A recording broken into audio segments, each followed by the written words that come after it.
To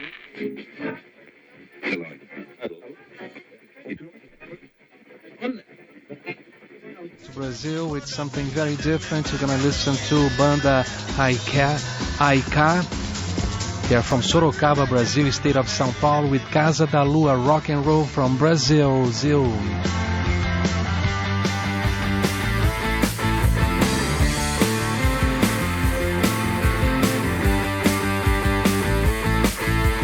Tempo pra escolher, tempo pra sorrir, se divertir, que sem querer eu encontrei aqui.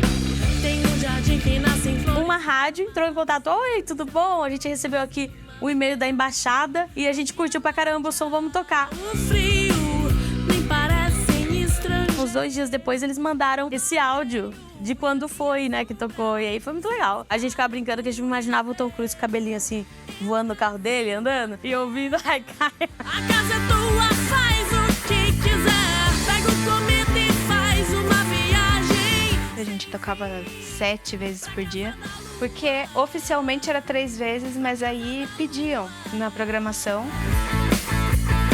Tire os sapatos, toque o chão. Foi muito legal, a gente ficou bem conhecida. A gente deu muito autógrafo, vendeu um monte de CD. Nessa cratera crescem sonhos do passado que cobrem o caminho de flor sobre o meu passo.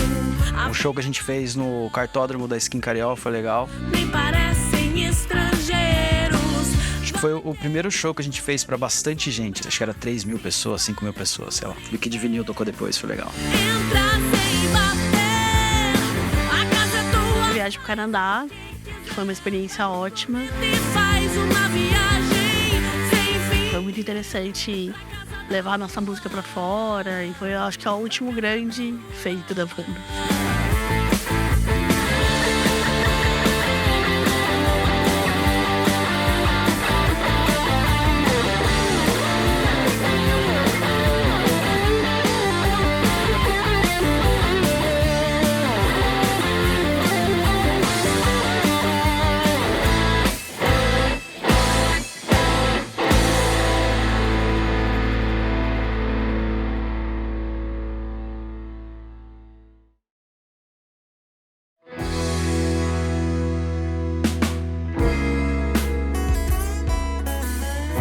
A gente começou a tocar, eu, a Cacau e a Rê, que somos irmãs. A gente resolveu... curtia muita música e resolveu tocar e começou a aprender música pra tocar junto. A gente nunca pensou em aprender um instrumento pra tocar sozinha, a gente sempre pensou em aprender pra tocar junto. A TT cantava bem, eu e a Rê não sabíamos o que a gente queria fazer, então cada uma escolheu aleatoriamente um instrumento. A gente não tinha nada que fazer depois da escola, a gente ensaiava todos os dias. Aí a gente manteve essa formação por muito pouco tempo, porque a gente, na verdade, tocava muito mal, a gente precisava de alguém que tocasse um pouquinho melhor pra puxar a banda pra frente. Eu estudava numa escola e a TT tava na minha classe. Tinha uma turma lá, uma galera que ficava tocando violão e cantando no intervalo, depois da aula, etc. E logo no começo, quando a gente fez o nosso primeiro show num bar, né, em Sorocaba, aí o Lucas foi assistir o show. Não era lá grandes coisas, né, mas era o nosso primeiro show, a gente tava feliz da vida. E aí naquele show, a gente descobriu... A TT falou que o baixista da banda tava saindo. E aí eu falei, eu toco baixo pra vocês até vocês encontrarem outro baixista. E aí a gente, depois de 1 semana ou 2, o Lucas já tava na banda. Daí a Rê começou a aprender a tocar baixo, ficou com 2 guitarras na banda. Eu tocava guitarra, outro cara também. Aí depois de um tempo, esse outro guitarrista saiu. A formação de nós 4 sempre foi essa mesmo, a gente sempre esteve junto. E daí a coisa foi virando de péssimo pra ruim e de ruim pra mais ou menos... Até um dia que a gente conseguiu chegar num nível aceitável e aí a gente começou a compor.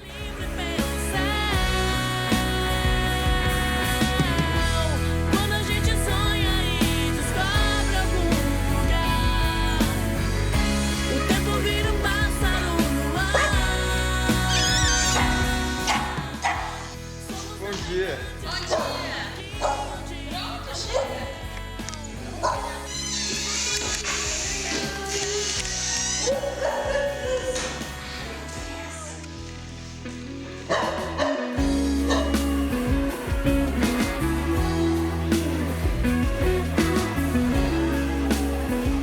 A TT, a mais velha, tinha 14, 15 anos.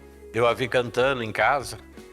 Achei que é bom, é afinada. Ela começou a cantar lavando louça e eu parei para ouvir e disse, nossa, mas quem que tá cantando afinado desse jeito?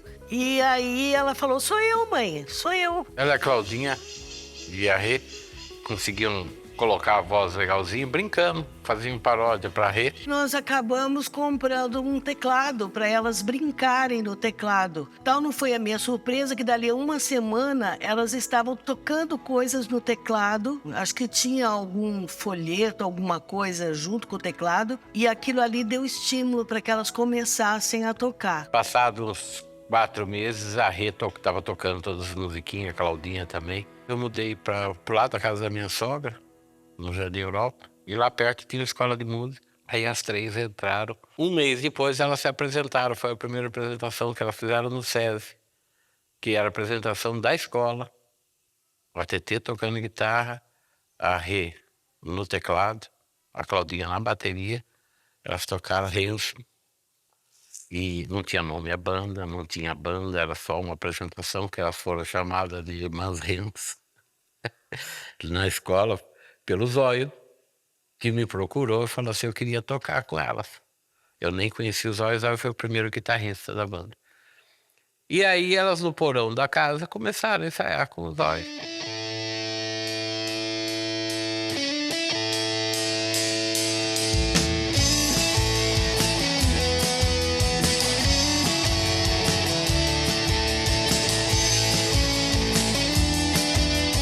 Tinha sido lançado uma produção na BBC de 6 horas sobre a história dos Beatles.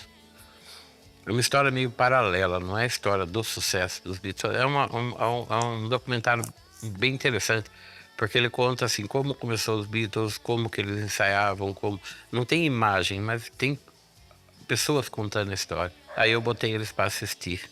E o Zóio estava lá, eu falei, então assista esse documentário. Eles não ficaram 6 horas, ficaram 12, porque assistiram 2 vezes.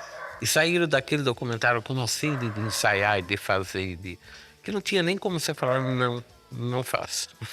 O nome Haikai veio de uma aula de português que minha mãe estava dando na escola. Como eu era professora de português, eu estava dando uma aula para ensinar os alunos a fazerem haikais, que é um tipo de poesia muito pequena, com 3 versos só, uma poesia de origem japonesa. Como ela achava que era muito interessante esse negócio de poesia e música, então a gente resolveu colocar esse nome na banda. Eu sofria muito bullying por ser gordinha e tal. Quando eu me descobri cantando, foi muito bom pelo fato de eu poder superar essa falta de autoestima, me achar inferior, achar que eu não servia pra nada. Com a banda, eu comecei a achar um propósito, sabe? Eu era muito assim, eu fazia as coisas que eu tinha vontade de fazer, eu me preocupava 0 com o que os outros pensavam, 0. Eu era dessas meninas que pintavam o cabelo de azul e eu tocava no recreio, não tá nem aí se alguém ia me julgar ou não. E os nossos pais também nunca julgaram a gente, eles sempre deram todo o apoio. Como eu gostei muito de tocar bateria quando eu comecei a aprender, pra mim eu falei, cara, é isso aí, vamos. Foi um show que a gente fez, que todo mundo falou pra Clau, você arrasou, tocou muito bem, não sei o quê. E falaram pra TT a mesma coisa e pra mim falaram, nossa, você tava bonitinha. Eu falei, eu não quero não. Vai ter que mudar isso aí, eu quero arrasar também. Foi quando eu resolvi que eu não queria mais tocar teclado. Fui na casa delas um dia, durante a semana. Tava ela e o guitarrista na época, o Zóio. E aí, ele me passou as músicas, a gente saiu, eu treinei rapidinho no baixo, peguei as músicas e fiz o show. Esse foi o meu primeiro show na Haikai, foi como baixista. E quando eu decidi ir pro baixo, ele foi pra guitarra. E aí, virou a formação Haikai.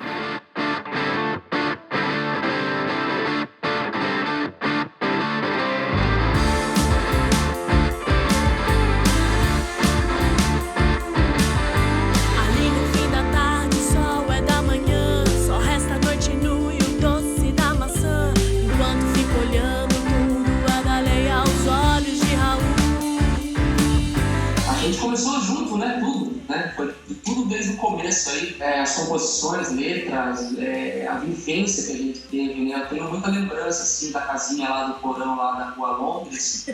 Foi 1 ano e pouquinho, se eu não me engano.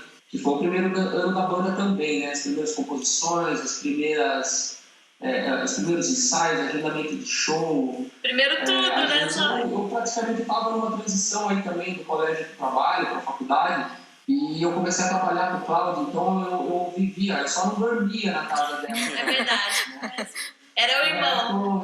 Seu irmão. O resto a gente fazia tudo, né? O resto a gente fazia absolutamente tudo junto. Uma história interessante que eu tenho assim para contar foi a primeira letra, né? Da primeira música que a gente fez. O Cláudio chegou com a letra feita, assim, escrita enquanto a gente passava o som lá no porão. Ele chegou numa bandeja com a letra feita, assim, tipo falando que tinha acabado de sair do forno, sabe? eu tenho um vídeo para compartilhar que eu gravei hoje de manhã.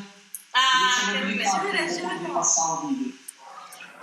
Olá pessoal, dividir com vocês aí nesse breve vídeo uma relíquia que eu tenho comigo aqui da minha passagem na banda, que é essa guitarra aqui, uma Epiphone Les Paulzinha Special, que eu customizei, né? Ou seja, ela é a Zoil Model, né?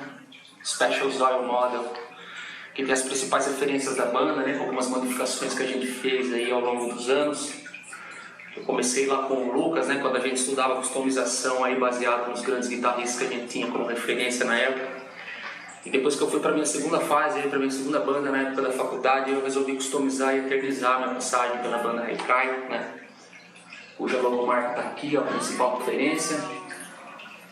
Lindo. As estrelas aqui, ó, simbolizando as meninas. Que lindo! John Lennon, grande nossa referência aí, ó, sensacional, pintado pelo Juninho aí. A Cassiana. Nome aqui da Maria, ó. Bisavó Domênica. E toda a galerinha que faz parte aí dessa loucura que foi o início da banda aí. E foi a guitarra aí que a gente usou aí para fazer os primeiros acordes, as primeiras composições, a primeira música.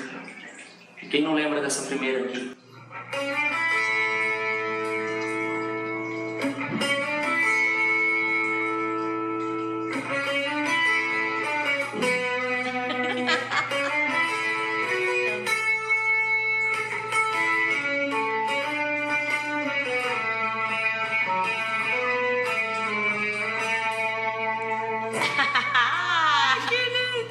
A Haikai é uma família, sabe? Só que a gente queria um teclado, a gente queria, né, ter sonoridades mais interessantes. Então, o teclado era um cargo que a gente falava que era um cargo amaldiçoado. Eu acho que não é que é a maldição do tecladista. Eu acho que é porque, como a gente foi um grupo que ficou na mesma formação praticamente a vida inteira, aí parece que ficou uma maldição no único cargo que mudou, entendeu? A gente já tocou com tecladista contratado, mas a gente também já teve tecladista integrante, membro total da banda. Mas por um motivo ou outro, acabou que nunca ficou. Quando você coloca uma pessoa que não entende a dinâmica de banda / família, talvez ela comece a se afastar aos poucos. Mas o grande problema foi que os tecladistas, eles trilharam outros caminhos. Os que mais deram certo, eles saíram porque queriam fazer outras coisas. Os que não deram certo foi justamente porque não entenderam muito essa dinâmica de banda-família. E era uma coisa que a gente prezava muito. Mas aí depois teve o Steve Jobs, que era um iPad que tocava o playback de teclado quando a gente precisava no show.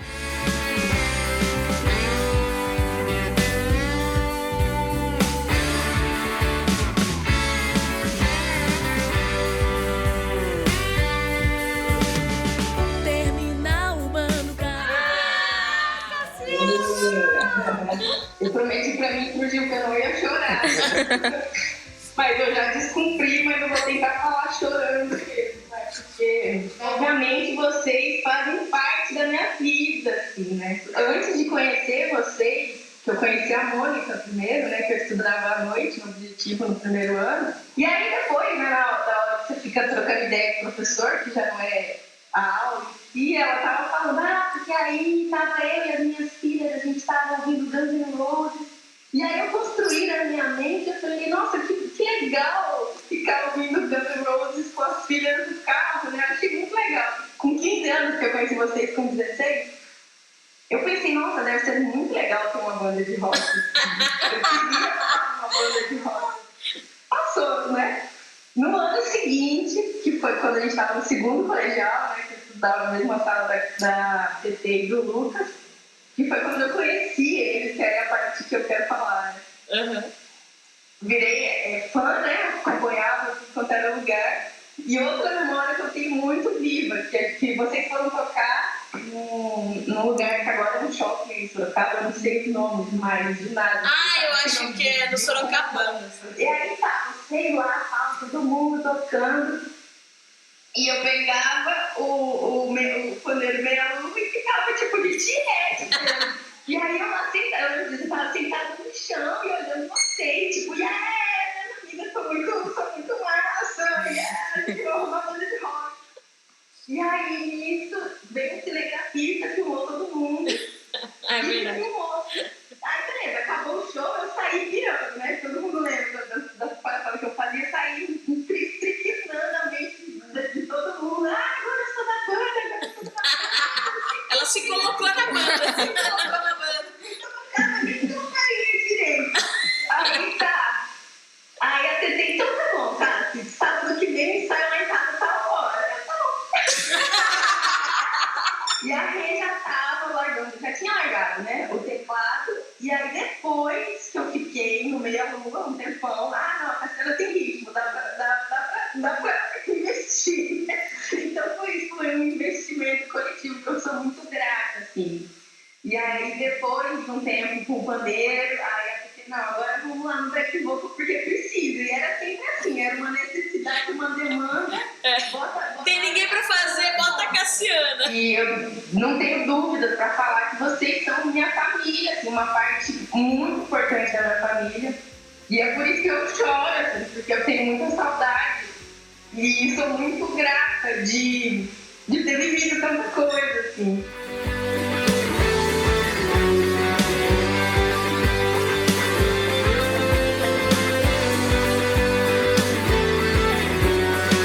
Eu conheci a Rê, porque a gente estudava na mesma escola. Ela era um ano acima do meu. E aí, através dela, eu conheci a banda. E eu fui em alguns shows, né? Fui no Black Sheep, fui no... Foi até recreativo. Fui no recreativo, ver os Detonautas. Eu vim assistir os ensaios também, porque, coincidentemente, a gente mora no mesmo condomínio. Daí, eu não sei o que aconteceu com a Cassiana, que ela não ia mais tocar, não sei se ela tava indo... Ela teve que sair, tava morando em Campinas, né? Aí, faltando uma semana, vocês falaram, por que você não toca com a gente? Aí, vocês me convidaram pra tocar naquele show, né, com a banda. E aí, eu falei, claro! E aí, eles falaram, são só essas músicas aqui. Aí, eram 75 músicas que eu tinha que tirar. Uma semana. Tipo, peraí, é real isso? Era 75? É real. Meu Deus do céu. Era 75 músicas. Entre músicas simples e músicas complexas. Tinha 75. Exato. Eu mal conhecia as músicas, né? Que não tinha essa formação rock and roll. E aí eu tive que tirar, então eu não sabia o nome das músicas, não sabia quem tocava. E aí eu fiz várias colas. Fiz os apelidos, a música chata, a música da intro, não sei o que lá. Vai, Karine, mostra o tio Chico. Esse é o tio Chico. Vamos todos conhecer o famoso. Olha, grande. E aí tinha um mau contato na fonte. Então, não contente eu estar nervosa com o primeiro show e ter que decorar todas essas músicas, eu ainda tive que ficar segurando assim, ó, a fonte no chão e tocar o teclado aqui.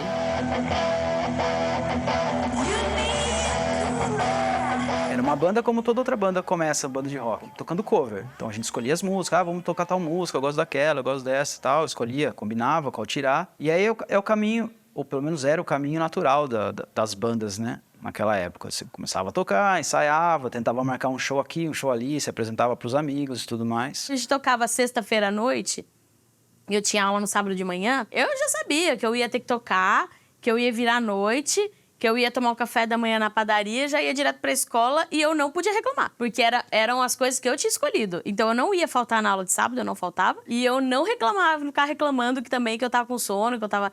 Não, eu ia. Elas estavam numa idade que tudo de arte que pudesse aflorar seria maravilhoso para elas. Porque a gente sempre foi muito ligada à música, muito ligada a artes de todos os tipos. Então, elas tinham sido a vida inteira estimuladas a isso. Eu fiquei tão empolgada com tudo que estava acontecendo, tão envolvida emocionalmente com aquilo, que quando eles elaboravam algumas músicas, se eu sentisse muita inspiração, muito inclinada, eu ajudava e fazia as letras. Esses momentos eu vivi junto com eles. Assim, vai ser interessante, né? Você fica orgulhoso, você fica... Mas eu estava vivendo junto. Não era um negócio assim, o filho chegar e falar, passei no vestibular. Não, passamos no vestibular porque a gente estava junto. Eu os levei, eu montei palco, eu fui hold. Nós sempre estivemos perto, nos ensaios, na elaboração de tudo, na criação até das roupas, do figurino, do símbolo da banda, do nome e de todos os shows. Nunca nós deixamos de ir a nenhum show das meninas. Embora eu trabalhasse muito como professora, às vezes eu virava à noite num show com elas e de manhã eu já estava dando aula. Então, obviamente, eu dava aula com óculos escuros para as pessoas não perceberem o abatimento que eu estava. Para eles era o projeto principal, para mim não. O projeto principal era meus filhos. Minhas filhas, né? Pra escolher tempo pra sorrir, se divertir. Que sem querer eu encontrei aqui. Tem um jardim que nascem flores, tem gramado. São Jorge, seu dragão, em cima do terraço. Obviamente eu senti um orgulho muito grande quando eles gravaram as primeiras músicas. E principalmente a Casa da Lua, que foi assim um carro-chefe desse CD que eles gravaram. Começou a tocar na rádio rock na época, e começou a tocar 7, 8 vezes por dia a pedido do público. Então a gente começou a ficar até assustado, meu Deus, aonde está indo essa música, né?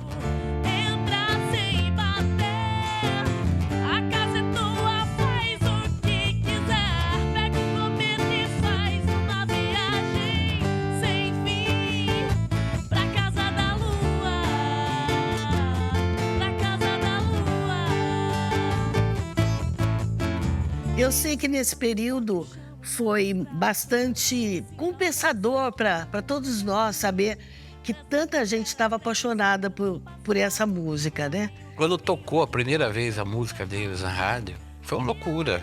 Os caras, assim, pararam o carro, estavam andando de carro, pararam o carro na rua, gritando na rua, porque estavam tocando a música dele. Quando o Faustão começou com um quadro chamado Banda de Garagem, na primeira semana, a Haikai foi selecionada para ser apreciada, né, pelas pessoas que escolhiam. Primeira selecionada por eles foi o Sorocaba, Casa da Lua e a música Haikai.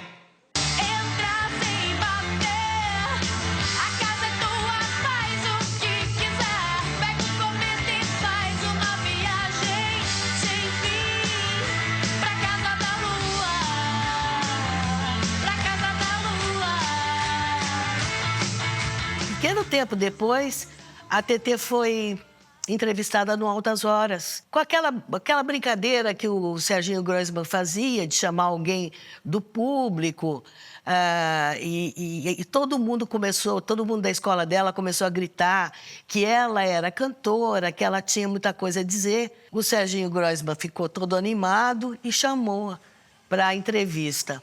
A entrevista foi tão boa que no final do ano, naquela época da reprise, essa entrevista foi reprisada.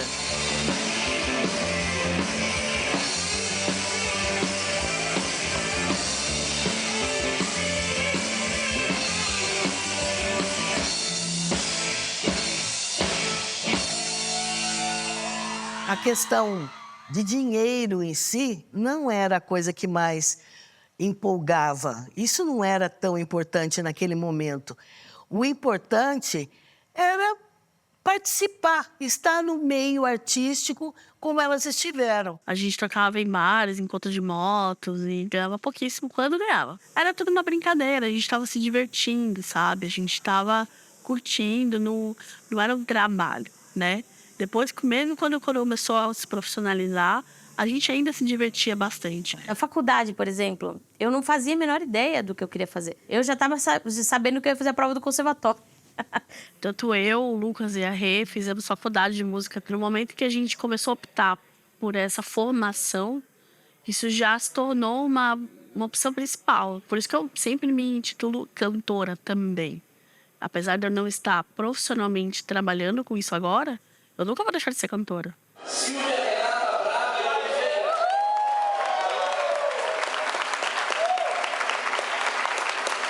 Ah, papai chorando. O primeiro show que a gente fez, como banda mesmo, foi em Indaiatuba, num lugar que chamava Tom da Terra. Pra gente foi, maravilhoso. Mas o que marcou mesmo foi o show que a gente fez no Mostarda Bar aqui em Sorocaba. Um bar que nem existe mais. Porque a gente chamou todos os nossos amigos, todo mundo foi e tava lotado. E eu falei, meu Deus, o que aconteceu? Era um bar que sempre tava vazio. E de repente o bar lotou. E aí a gente pensou, tem alguma coisa aí. A primeira entrevista que a gente fez foi na Cacique AM. A pessoa que era radialista lá, a Zilá Gonzaga, ela era uma velhinha, super gente boa. E ela conhecia meu avô. A gente se encontrou num churrasco lá no meu avô. E ela falou, vocês têm uma banda? Eu vou chamar vocês pra fazer uma entrevista na minha rádio. E a gente nem tinha música gravada, na verdade. A gente tocou ao vivo lá. Eu acho que o começo da banda era legal quando a gente tocava no Rock Bar no Parque São Bento, aqui em Sorocaba. Primeira vez a gente chegou lá, morrendo de medo, porque era bar de motociclista, e os caras são marrentos, não sei o quê. Tava lá o palco, algumas pessoas chegando, e a banda sentada numa mesa, conversando e tal. E a gente escutou os motociclistas perto, falando assim, pô, cadê os caras da banda? Cadê esses caras que não chegam? Não vi ninguém aqui. E a gente baixou a cabeça e começou a dar risada, né? Dali um pouco foi começar o show e ele viu só as meninas subindo no palco. E eles ficaram com os olhos desse tamanho.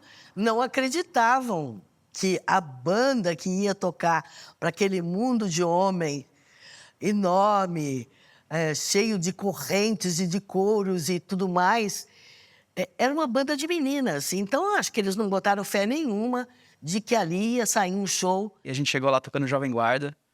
E os caras amaram. Foi super legal. No momento que eles começaram a tocar, foi um arraso. Os caras ficaram, ao mesmo tempo, assustados, mas, assim, empolgados. Aí a casa foi enchendo.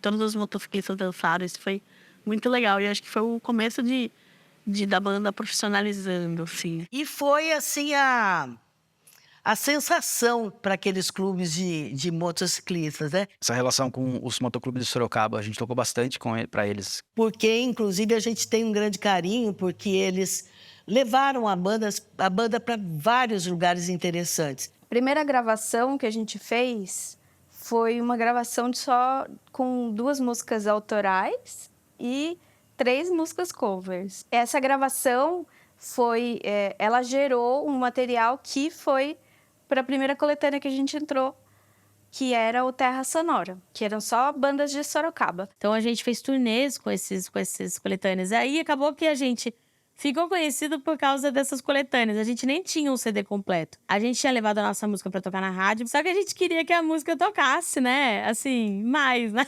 rádio. Que era um incentivo. E aí, o que a gente pensou? Falou, pô, talvez seja uma boa ideia a gente dar alguma coisa pra rádio sortear. Porque daí, cada vez que a rádio for sortear, ela vai ter que falar nosso nome. E de falar muito, a música acaba tocando mais. É tipo estratégia bem rasa de marketing. A gente não tinha grana nenhuma. Não era nem CD, era barato naquela época, ficar fazendo muito, né? Então, a gente pegou e falou, vamos tentar um patrocínio pra camiseta da banda. A gente faz a camiseta com o logo da banda, que era um logo antigo ainda, né? A gente faz o logo na frente, a gente põe atrás o patrocinador e nas manguinhas a gente põe a rádio e aí a gente dá pra rádio. Porque já que tem o logo da rádio, tudo eles vão querer sortear pra galera, né? E aí vai dar certo. E aí a gente conseguiu um patrocinador que é muito bizarro, porque o patrocinador da nossa camiseta era o nosso vizinho. Porque o nosso vizinho era assim, ele tinha um filho pequeno, que hoje já deve ser adulto. E ele tocava, aí a gente ensaiava muito. Não é que a gente ensaiava no final de semana. A gente ensaiava todos os dias. A gente ensaiava todo santo dia. O nosso vizinho, a gente achou que ele ia esganar a gente, de tanto que a gente tocava. Só que ele dizia pra gente que o filho dele, que era pequenininho, só dormia quando a gente tocava. Era o momento de paz dele. Falou, nossa, elas tocam, ele gosta, ele vai relaxando assim e dorme. Então, ele adorava quando a gente tocava. E ele curtia o som também, então ele não ficava incomodado. Ele tinha uma loja de motos e ele resolveu patrocinar essas camisetas pra falar mais na rádio, pra tocar mais e tal, porque ele curtia. Daí a gente conversou com ele e numa conversa informal ele resolveu patrocinar. A gente levou as camisetas e começou a falar bastante e os locutores falavam assim, então vamos ouvir. Vai, a banda já, estamos sorteando aqui, vamos ouvir. Os locutores acabavam pondo. E aí, nisso, quando a música a galera gosta e tá tocando algumas vezes na rádio, isso multiplica, né? Tocou tanto que quando a gente foi tocar no Recreativo, que era pra muita gente aqui, a galera já sabia, todo mundo sabia cantar música, então tocou muito. Eram mais de 44 cidades só aqui perto de São Paulo, então era bastante lugar que tocava. Essa aqui é a blusa, camiseta da 103, aí eles tocavam na rádio, a primeira vez que a gente conseguiu tocar na rádio. E essa aqui é a maior relíquia de todas. Primeiro o logo da Haikai, numa camiseta, blusinha, né?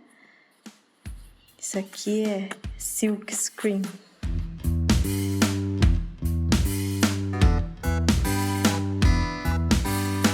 Cada cabeça uma sentença, cada maluco com sua mania. Se caiu do cavalo, uma desgraça nunca vem só. A gente tocou num evento chamado Sorocabandas, em Sorocaba. Sorocabandas era um projeto do Sesc, que ele juntou mais de 200, acho que 500 bandas em vários dias. Tinha workshops de música e foi incrível, assim, um evento maravilhoso.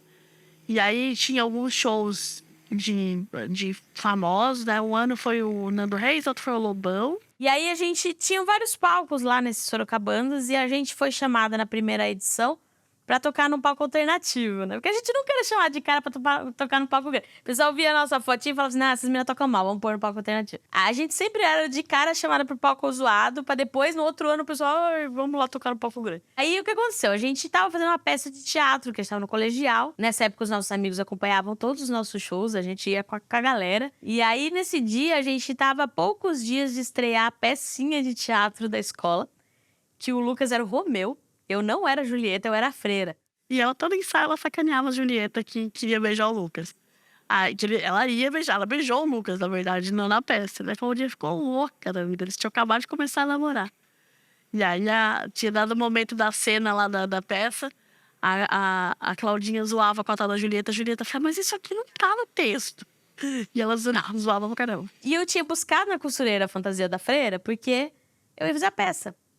E aí, o pessoal lá quando eu falei, gente, peguei a fantasia da Freira e tal. Daí o pessoal falou assim, duvido você tocar com essa fantasia aí. Falei, vamos. Eu peguei a fantasia, fui ao banheiro, troquei. Minha fantasia de Freira não era a Freira. Uma fantasia de Freira preta, com os detalhes brancos. Ela era toda branca, não sei porquê. O nosso figurino na fantasia da Freira era inteira branca, assim. Parecia uma santa, não parecia uma freira. Aí eu pus a roupa e fui. Todo mundo viu a gente. Era palco alternativo, o negócio inteiro foi lá ver a gente. E provavelmente a Patuá também viu a gente nesse dia. E provavelmente todo mundo pensou que eu fiz de propósito. Eu saí nos melhores momentos do evento. Todo mundo parava, pedia bênção pra ela. Fizemos entrevista pra SPTV, como se fosse uma coisa super planejada. E não, era uma aposta de adolescentes bobos que iam fazer uma peça no outro dia, era isso. No primeiro a gente nem tinha música autoral, mas a gente queria tocar. Então a gente tocava 2 músicas autorais e fazia improvisação em blues. Porque a gente não tinha música no primeiro, aí no segundo a gente já tinha mais música. Mas foi muito divertido, porque daí no outro ano, como a gente foi chamada pro palco principal do Sorocabandas, aí eles já até falaram, mas vai de freira, hein? Não esquece da roupa. E aí eu fui de freira de novo no outro ano. Viver é como desenhar sem borracha, mas calma que no avião o medo é passageiro.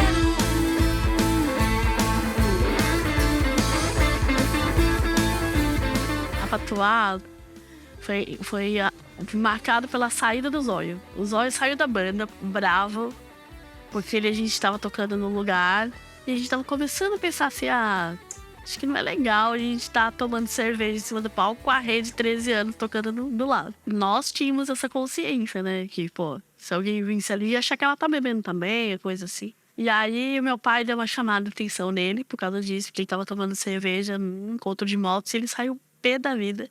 E aí, o que ele fez? Ele pegou um CD, uma gravação na madrugada e levou na 103. Ele, só depois desse show, assim, foi e levou. E aí, na 103, que era a Rádio Rock na época, que eles estavam fazendo, sei lá, um concurso de bandas. Ele inscreveu a gente lá. E era um lance chamado Garagem 103. E aí, a Patois entrou em contato com a gente. Falando, a gente se inscreveram. E a gente não sabia que a gente tinha sido inscrito. Foi o Norte que fez, sabe? Foi, assim, paixão à primeira vista de praticamente todos na rádio, né? Nós achávamos mesmo que elas eram muito talentosas e que elas tinham tudo para estourar a nível nacional. E nós tínhamos lá uma abertura, eu fazia na época, participava, eu tinha um programa, chamava Rock and Roll Party, e eu era responsável das dicas de tudo que ia rolar na região, em termos de baladas, né, de shows, e podia entrevistar as bandas. Então, nós aproveitamos aí essa abertura para poder estar apresentando elas aí no cenário musical. Ela gostou verdadeiramente do som e aí ela se apresentou pra gente, a gente já sabia que ela era locutora da rádio, só que daí a gente descobriu que ela também empresariava e fazia, ela tinha muito contato, né? Pra ela era tranquilo fazer isso. Daí ela foi assistir a gente e fez a proposta, eu posso empresariar vocês e aí vocês vão ter mais shows além desses da rádio. Nós apostamos muito, assim, que elas realmente fossem estourar.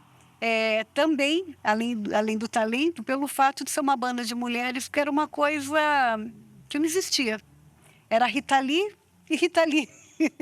Não existia pitch ainda. O cenário musical feminino era ainda muito restrito, principalmente no rock, né? Ela investiu na gente muito. Nossa, a gente pegou muita amizade. Nós fizemos 2 CDs, com todas as bandas da região, um CD duplo que foi feito. Cada banda tocava 2 sons nesse CD e depois nós fizemos uma turnê. E foi nesse período que eu acho que a banda Haikai foi apresentada para a região. Essa foi uma época que ela empresariou a gente, que a gente conseguiu patrocínio de cabelo, patrocínio de roupa. A gente tocava toda semana, sem falta. Isso quando não era 2 shows por semana. A partir do momento que ouviam, gostavam, pediam.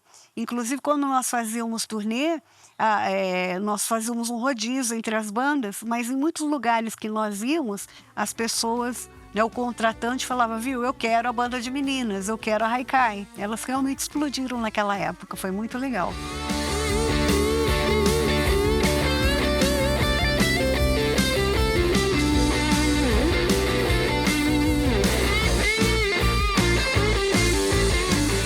A gente ia com os ônibus da rádio e os ônibus iam cheios de bandas e aí era uma farra, porque as bandas... a gente ia se conhecendo e é muito louco quando junta um monte de músico adolescente e com mentalidade adolescente mesmo que adultos. Tinha que ficar até o fim do evento, às vezes era super cansativo porque a festa, sei lá, a gente chegava às 5 da tarde, 4 da tarde para passar som e a festa acabava 5 da manhã cara, quando eu tinha 13 anos já não tinha energia para isso. A gente entrou num ritmo de show bem forte e a gente melhorou musicalmente muito rápido. Então a gente tava indo bem porque a gente ensaiava, só que ensaio e show é completamente diferente, né? A gente ensaiava, erramos, volta, vamos fazer de novo, ver detalhezinho. No show, claro que a gente vai melhorando, né? Mas a gente melhora tudo, a gente melhora o entrosamento.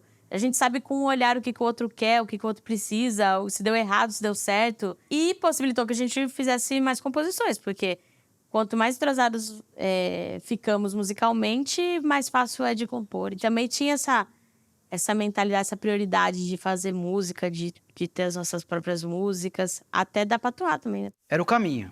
Tava tudo no caminho, legal, tocou na rádio, isso, aquilo, não sei o quê, mas nada era...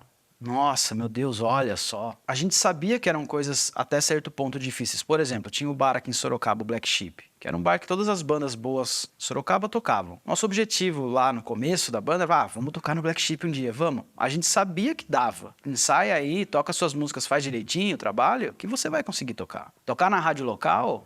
mesma coisa. É difícil? Até é, quando você está começando. Mas mesma coisa, faz o seu trabalho direitinho, compõe uma música legal, ensaia, grava legal, você vai conseguir tocar na rádio. Eram objetivos que a gente ia colocando cada vez mais altos, só que eram coisas sempre acessíveis. Então, quando a gente conseguia, a gente falava, legal, conseguimos, mas não era assim, meu Deus, olha o que aconteceu, isso é inacreditável. Não era inacreditável, porque estava lá, estava ao alcance, entendeu? Trabalhando certo, dava para fazer. A gente tinha todo o apoio, a gente tinha empresário, tinha CD gravado, tinha muita coisa acontecendo ao mesmo tempo. Em um mês, a gente já tinha tocado na rádio, tocado em show, ganhado festival. E, sabe, tudo isso foi junto. Então, pra mim, era pô, se não é agora, não vai ser nunca, sabe?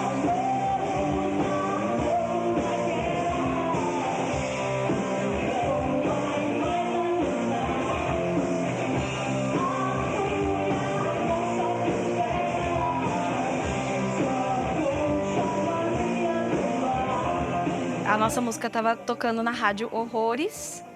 E aí o pessoal da rádio chamou a gente para fazer um show. A gente sempre fazia abertura de show no Recreativo. Mas dessa vez eles pediram pra gente tocar junto com o CPM 22 e a Pitty. No mesmo palco, com a mesma estrutura, sim, não era show, abertura Haikai e Pitty CPM, não, era show Haikai, Pitty CPM. E nesse momento que a gente tocou nossa música no Recreativo, foi uma energia incrível, porque as pessoas sabiam cantar, e as pessoas saberem cantar sua música é uma coisa inacreditável, é uma coisa maravilhosa de se viver. Eu recomendo para todo mundo.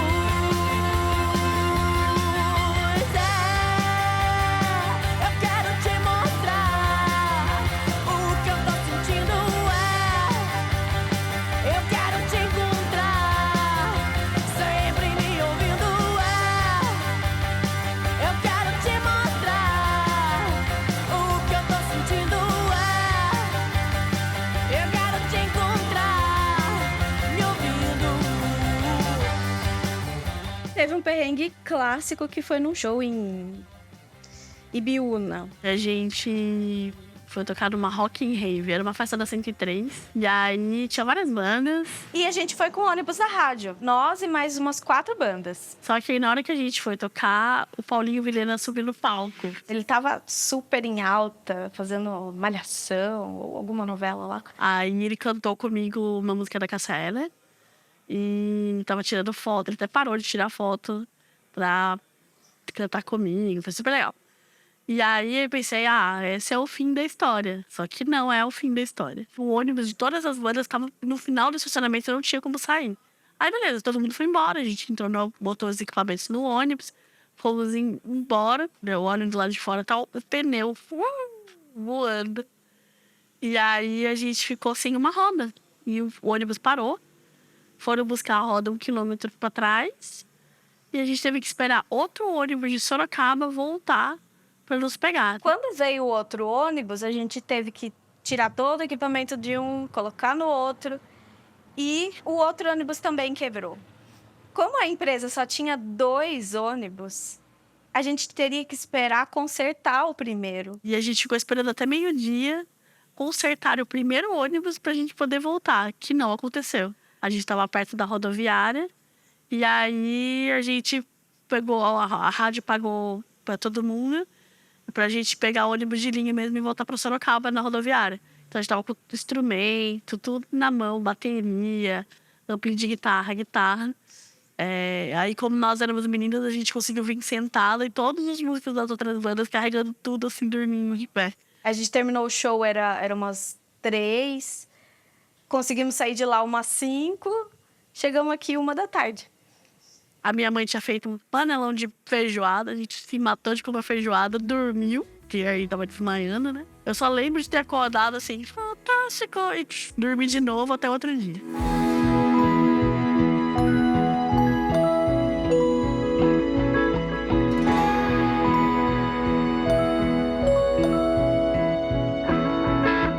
A Rê ficou famosa porque ela ficava cansada e ela dormia em qualquer lugar.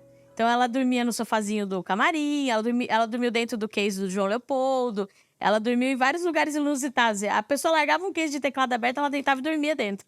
Então a pessoa queria guardar depois o teclado, não, a Rê tava dormindo dentro. Teve uma vez que ela ganhou um prêmio de melhor baixista num festival e ela tava deitada assim, na mesa do bar, dormindo forte. E aí falaram, quem ganhou o prêmio foi a Renata. Ela acordou assim, sabe quando o professor chamou você na sala de aula? Assim, babando. Ela tinha 17 anos, ela ganhou a entrada gratuita com passe livre pra bebida num bar onde só podia entrar maiores de 18.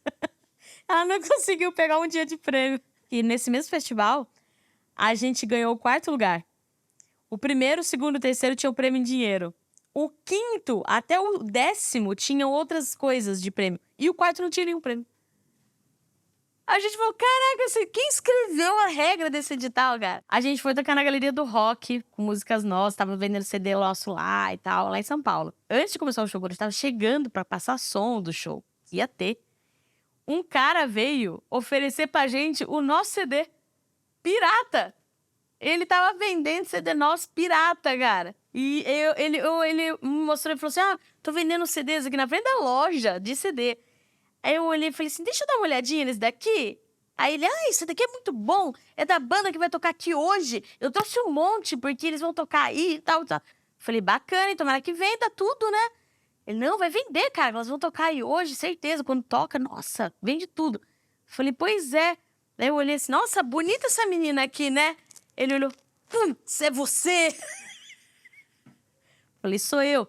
Tomara que venda tudo, vai vender tudo. Quer deixar uns autografados aqui? Ele ficou vendendo, viu? Não pense que ele ficou intimidado. Ele não ficou.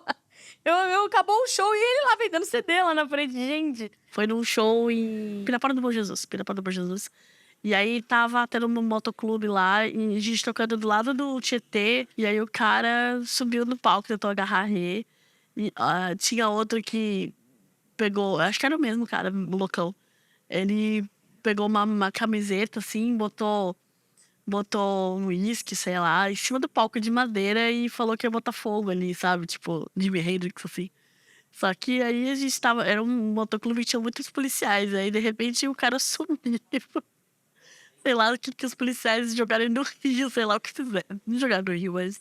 Enfim, tiraram o cara de lá bêbado. A gente tava tocando num lugar que eu não vou lembrar o nome, não existe mais o lugar. Eu não lembro nem a cidade, se você quer saber. Mas foi no interior de São Paulo. A gente tava tocando um show legal, só que o lugar tava muito abafado. E os vizinhos começaram a reclamar do barulho. E aí, o que o dono do bar fez? Ele fechou as janelas do lugar todo. E o lugar era todo envidraçado. Tinham muitas janelas. E ele fechou todas. E as janelas começaram a ficar embaçadas de calor. Começou a escorrer assim, ó, na janela. Sabe quando você tá num box, no banheiro, e começa a... Eu falei, gente, eu não tô conseguindo respirar. E eu tava tocando bateria, eu tava muito sufocada. E eu abri as janelas atrás de mim. Tinha no lugar todo, mas eu abri só as que estavam atrás de mim. Falei, não, eu vou abrir aqui porque eu quero respirar, não quero nem saber. E eu abria, e atrás de mim não era uma janela, tipo, transparente, normalzinha. Era um vitral, assim, bonito pra caramba o vitral. E eu abria, a mulher vinha por fora e fechava. A dona do lugar. Eu acho que na 5ª vez que eu abri e ela fechou, eu falei, bom, vou ter que arrumar uma solução que ela não feche mais esse vidro. Não existe outra possibilidade. Aí eu peguei, eu olhei assim, eu abri. Eu falei, vou dar uma chancinha pra ela, mas eu já tava com o pensamento na cabeça. Eu abri, ela fechou. Aí na hora que ela fechou, deu uns 5 minutos que era pra ela sair de trás da janela. Eu olhei assim, eu virei a baqueta com a ponta pro outro lado, assim, eu fiz assim, pá! E continuei tocando. Como se eu não tivesse nem relado na janela. Aí ela assim, do outro lado, meu Deus, o que aconteceu? Eu falei, não sei, quebrou, alguma coisa aconteceu.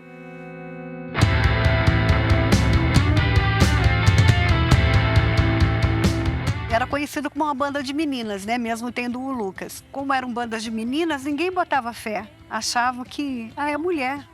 Acha que é fraquinho, né? Mas como elas eram muito disciplinadas, elas já compunham naquela época. Elas estudavam, faziam o colégio e passavam a tarde, às vezes noite adentro, final de semana, né, compondo, já tinham composições, mas só que as pessoas não colocavam fé pelo preconceito. Com certeza existia muito preconceito. Se hoje ainda existe um pouco, há quase aí 20 anos atrás, né, chegava assim, a ser até um pouco marginalizada, né?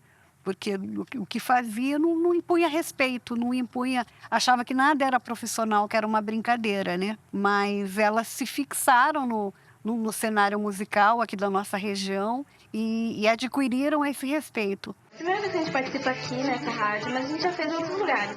E eu posso dizer, assim, de experiência própria, que já houve preconceito. Por acharem que a gente é tudo novinha, que a gente não tem capacidade, já teve muito disso, de não quererem abrir espaço pra gente tocar mesmo, pelo fato da gente ser mulher mesmo. Mas eu tô vendo que isso tá melhorando muito, assim, dos tempos pra cá. A gente vê muito mais bandas se sobressaindo, com vocal feminino, com instrumentistas mulheres também. Eu acho muito legal. Realmente as pessoas começaram a conhecer, né, e comentavam, né? Nossa, é uma banda de meninas, já viu como elas tocam? Né? Primeiro era tudo bonitinho, são bonitinhas, engraçadinhas. Mas depois elas passaram a ser respeitadas pelo talento e pelo trabalho delas. Então isso foi muito legal. Realmente foi um marco. A banda Haikai foi um marco aqui na cidade, não só de Sorocaba, como na região inteira. Naquela época, eu acho que não tinha quem gostasse de rock que não conhecesse a banda Haikai. Naquela época, estava se abrindo para o mundo. Ninguém falava tanto quanto se fala hoje do respeito que se tem à mulher. E eles já estavam falando sobre isso. De uma postura mais empoderada, de uma postura de um autorrespeito, assim, muito sólido. Tem as diferenças, né? Elas ficam 3 horas se maquiando antes do show, essas coisas todas. Mas acho que a hora que começa a tocar e a hora que sobe no palco é a mesma coisa, tem que rolar, assim. Não tem essa diferença de homem, mulher. Depois que a banda tava quase parando, assim, de tocar, é que eu descobri feminismo, que eu descobri várias coisas que, na verdade, já faziam parte da nossa temática, do nosso dia a dia, assim. Mas eu não tinha consciência que aquilo ali era feminismo, que aquilo ali era algo que modificava tanto a vida das pessoas. Anônimos e famosos se mobilizaram e publicaram na net fotos com a hashtag Não Mereço Ser Estuprada. Em Sorocaba, as integrantes de uma banda de rock também resolveram apoiar a campanha. Não tem como você não apoiar, entendeu? E ainda mais numa banda de rock que nem a minha, que a gente fala de causas femininas. As mulheres, elas têm que se unir nisso, elas não podem deixar isso barato. Gente, estamos aqui, olha. Temos que mostrar que viemos, né? Até mesmo a nossa presença dentro do mercado, como banda de mulheres, como enfrentamento e tá tocando dentro dos bares. Isso era uma coisa muito forte e a gente nem tinha essa noção, né? De momentos que a gente sofria preconceito por ser mulher e tá tocando rock e tá em cima do palco. E que a gente quebrou vários paradigmas, né?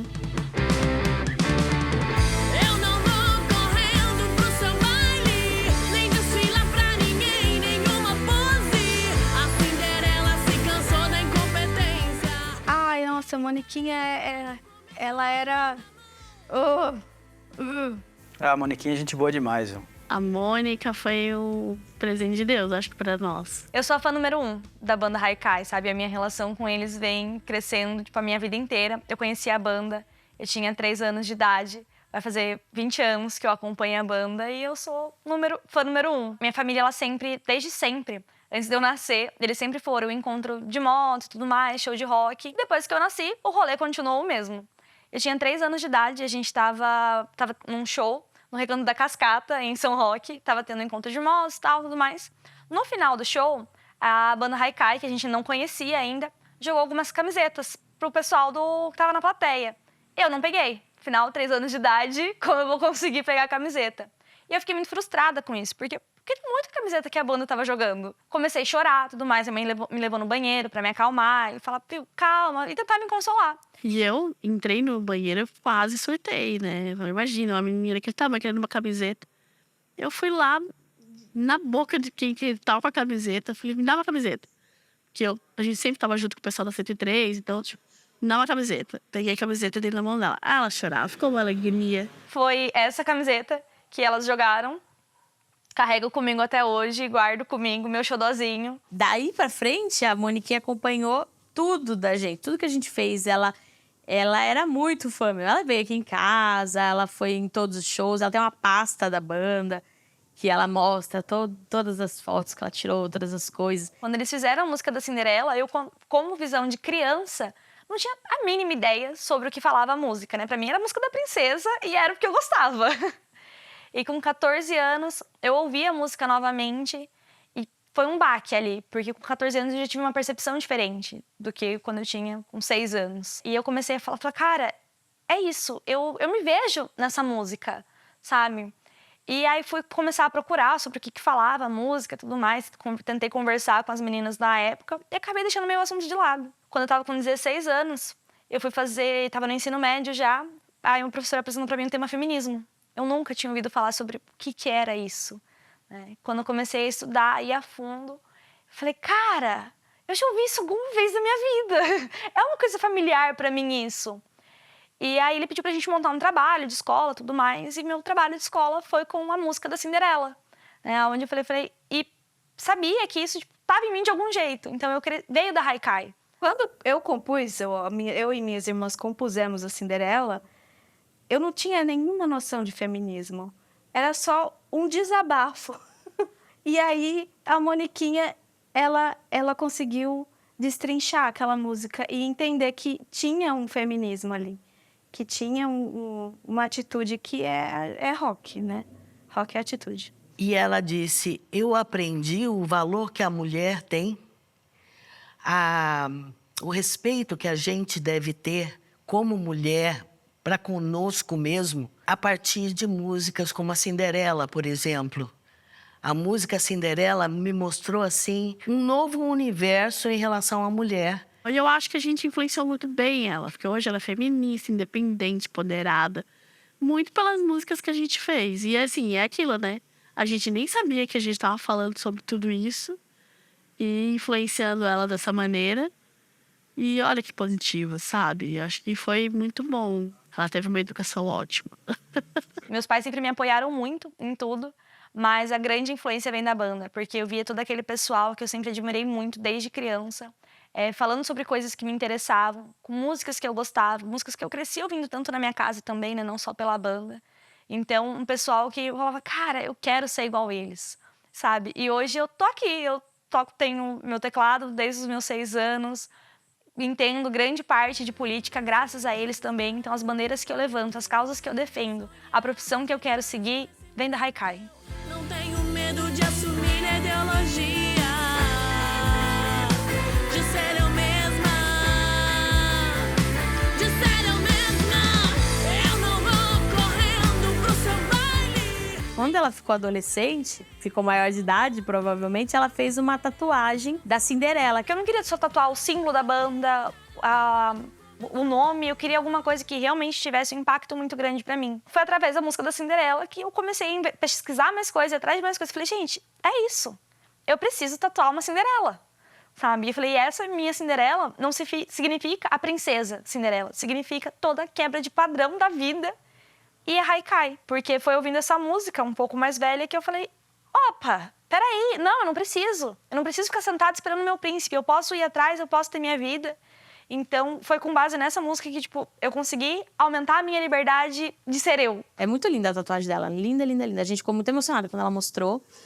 Foi um dos momentos muito emocionantes da nossa carreira, com toda certeza. Porque não é só uma pessoa que fez uma tatuagem. É uma pessoa que disse que as coisas que a gente escreveu realmente mudaram e transformaram ela numa pessoa melhor. Depois de tantos anos, a nossa música ainda estava influenciando ela. Ter uma fã assim como a Moniquinha é fantástico, porque você percebe que ela não te deixa esquecer que as coisas não foram em vão, entendeu? Que você criou alguma coisa e essa alguma coisa artística que você criou atingiu o objetivo, que é tocar outra pessoa. A Cinderela se cansou da incompetência, daquele cara mimado com meu sapato na mão.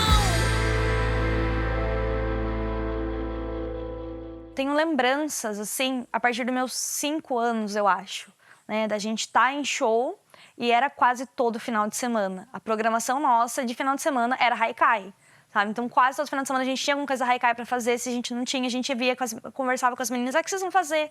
Vamos fazer tal coisa. E lembro também da hora que começou a esfriar tudo isso. Né? Que chegou uma hora que... Como assim? Esse final de semana a gente não vai ver? Ah, não tem nada. Não, mas como que não tem nada? Não, mas eu quero. Quando eu parei de empresariar a banda, na verdade eu parei de empresariar todas as bandas.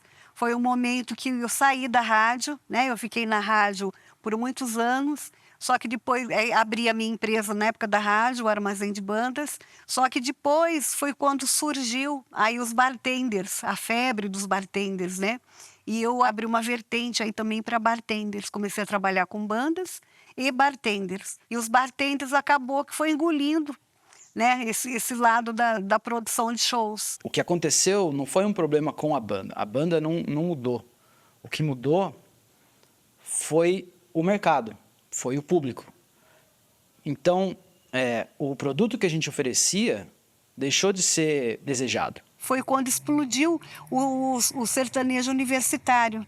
Então o rock começou a ficar meio em baixa, né? Quantos artistas de rock você vê hoje? Então, o gosto mudou, o mercado mudou. O mercado, inclusive, diminuiu muito. Né? As gravadoras são bem menores, investem muito menos.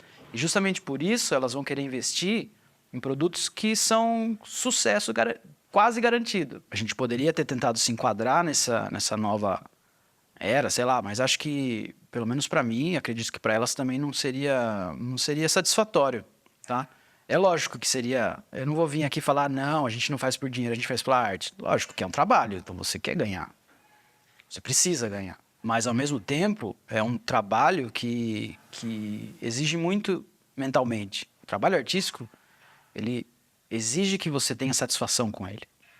Então, se você produz uma música que você não acredita, que você não gosta, e se você faz sucesso com essa música, você acabou de construir o seu inferno. Porque você vai ficar preso numa coisa que você não gosta pro resto da sua vida. As casas noturnas que eram rock and roll foram fechando, né? Os clubes já não queriam mais o rock, queriam só o sertanejo universitário. Então o perfil, o cenário musical brasileiro foi mudando, né? E aí, consequentemente, eu fui deixando de trabalhar com as bandas e com a haikai também. Como o mercado mudou, os bares deixaram de ou existir, vários bares aqui em Sorocaba nem existem mais, fecharam, nem o prédio tem mais. Então, você deixa de ter o seu local de trabalho. A gente tocava em bar, ou casa de show, não tem mais o bar, não tem mais a casa de show, ou eles não te querem mais. Quando o sol se esconde é tão triste, e quando a música cessa ainda sinto a sua voz. Queria conhecer sua filosofia e transformar em algo simples, como uma música dessas que me deixa até sem voz. A história da banda tem duas carreiras um pouco distintas. A gente começou como a maioria das bandas de rock começaram, que é tocando música dos outros, tocando cover e achando show em bares e tudo mais com essas músicas, com esse repertório não autoral, né? Repertório de covers. Aí o caminho, o nosso processo natural, não só o nosso, mas de várias bandas, foi que a gente começou a compor algumas músicas e essas músicas foram entrando no repertório de cover que a gente já tinha. E o segundo estágio foi quando a gente decidiu parar de tocar música dos outros, tocar cover e só tocar música autoral. A gente teve experiência de tocar para milhares de pessoas cover. Tivemos, era legal. E a gente sempre inseria alguma música nossa. E as pessoas iam para esses shows. Imagina, no Rock Contra a Fome, foi no Cartódromo do Skin. Tinha 7.000 pessoas no nosso horário. Uma pessoa foi de bicicleta de Sorocaba até Itu para poder assistir a gente. E no nosso horário, que era um horário cedo, né? Tinha mais gente do que quando foi o Kid Vinil, que era a atração principal do Rock Contra a Fome. Okay. Então, assim, essa foi uma conquista grande para a Haikai como banda cover. Até no abrir shows, a gente abriu como cover, assim. Show da Pitty, show do CP22, do Detonautas. Se você é uma banda que toca em bar e você vai tocar cover, você tem que ter, 2 horas e meia, 3 horas de repertório. Exato. É uma coisa que uma banda autoral não tem, a não ser que já seja uma banda grande, estabelecida, tem um repertório, vários discos, tudo bem, você consegue fazer um show de 2 horas. Mas a troca acontece, às vezes, não é porque você só quer, mas você tem uma certa estrutura que você precisa. Você precisa de música autoral o suficiente para cobrir um repertório de, sei lá, 45 minutos, 1 hora. A gente fazia um show de 1 hora, assim. E chega uma hora que daí as coisas acabam... Elas não entram em conflito necessariamente, mas você acaba priorizando uma coisa ou outra. E você diminui também a quantidade de shows, porque tem muito mais procura naquela época, né? Tinha muito mais procura por cover, né? Porque o dono do bar queria uma música que todo mundo soubesse cantar e tal, tá? É isso que eles queriam. E aí, enquanto você vai com músicas autorais, você arrisca-se a fazer menos shows, só que shows mais importantes. Você tem que trabalhar suas músicas em rádio. Quando a gente resolveu colocar nossa música na rádio, ela foi bem. Surgiram outras oportunidades para a música autoral.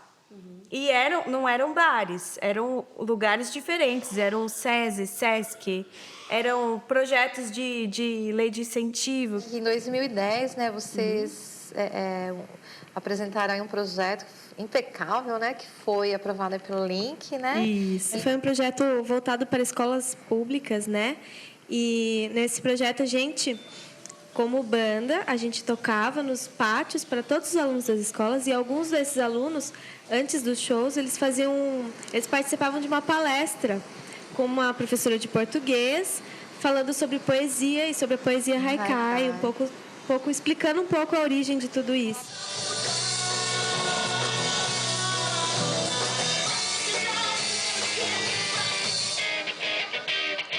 Então, essa transição das duas fases, ela existiu, ela foi, se a gente for ver em termos absolutos, foi rápida. Mas foi gradual pra gente na época, porque a gente fazia uma música ou duas e colocava no meio do repertório das 30 covers que a gente tinha, sei lá. Mas aí, conforme a gente foi fazendo música, a gente foi colocando no repertório e misturando. Chegou uma hora que a gente fazia um show um pouco menor, não era show de 3 horas, mas a gente conseguia fazer meio a meio, por exemplo. Mas aí a transição mesmo aconteceu quando a gente percebeu que se a gente tocasse misturado, ninguém ia prestar atenção nas autorais. E aí a gente fazia assim, a gente fazia o show de músicas autorais e a gente colocava, vez ou outra, uma música cover no meio, mas daí era um momento diferente.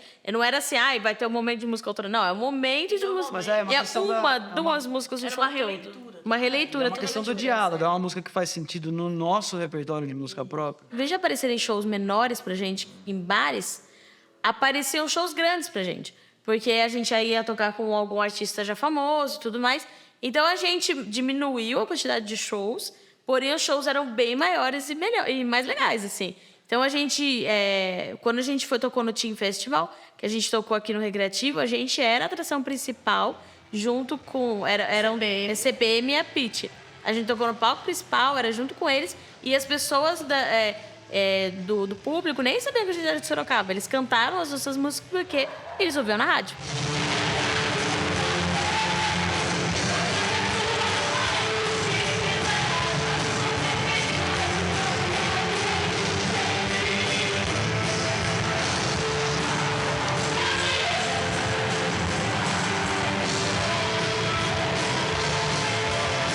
Então, foi um momento, acho que do momento de autoral foi o momento mais legal. Porque, é claro que a turnê do Canadá inteira foi legal. Mas você ouvir milhares de pessoas cantando a sua música e elas sabendo cantar aquilo, e foi muito legal, né? Então, esse show, com certeza, ele foi bastante marcante pra gente.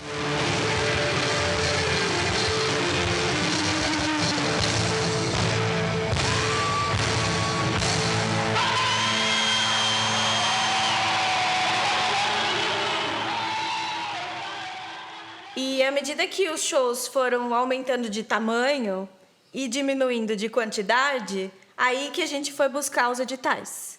Que aí nos editais a gente só fazia shows autorais e a gente conseguiu o municipal, conseguiu o estadual e foi para o Canadá. E também tinha a questão que a gente podia produzir, né? Porque até então a gente não tinha uma produção profissional, uma direção de espetáculo, ou pensar na iluminação, ou pensar em detalhes de show que a gente gostaria de pensar, como seria o espetáculo mesmo. Então, a gente, com os editais, a gente podia financiar essa produção, né? Que uma banda de rock raramente consegue financiar. Mas é um caminho normal. Acho que você começa a tomar o controle do seu repertório, por exemplo, da sua música, e o resto vem junto. Você quer daí ter o controle do palco, o controle da luz, o controle do som. É o que a gente conseguiu fazer.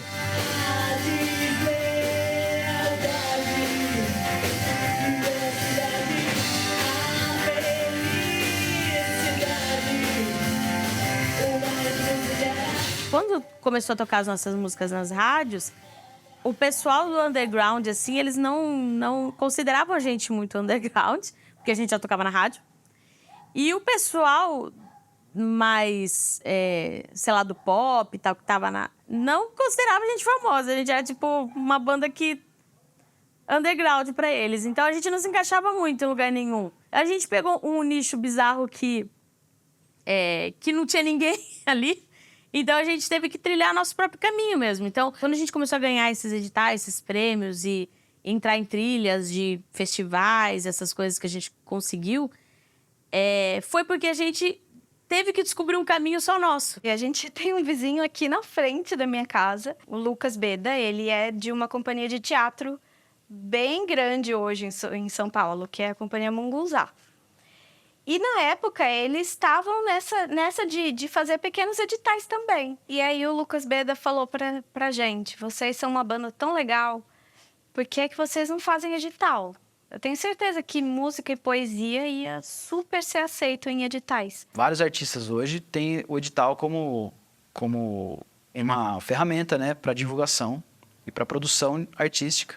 E não só artista independente, mas muita gente depende de edital. O primeiro edital que passou foi um edital muito mal feito da nossa parte, porque a gente era muito inexperiente nisso.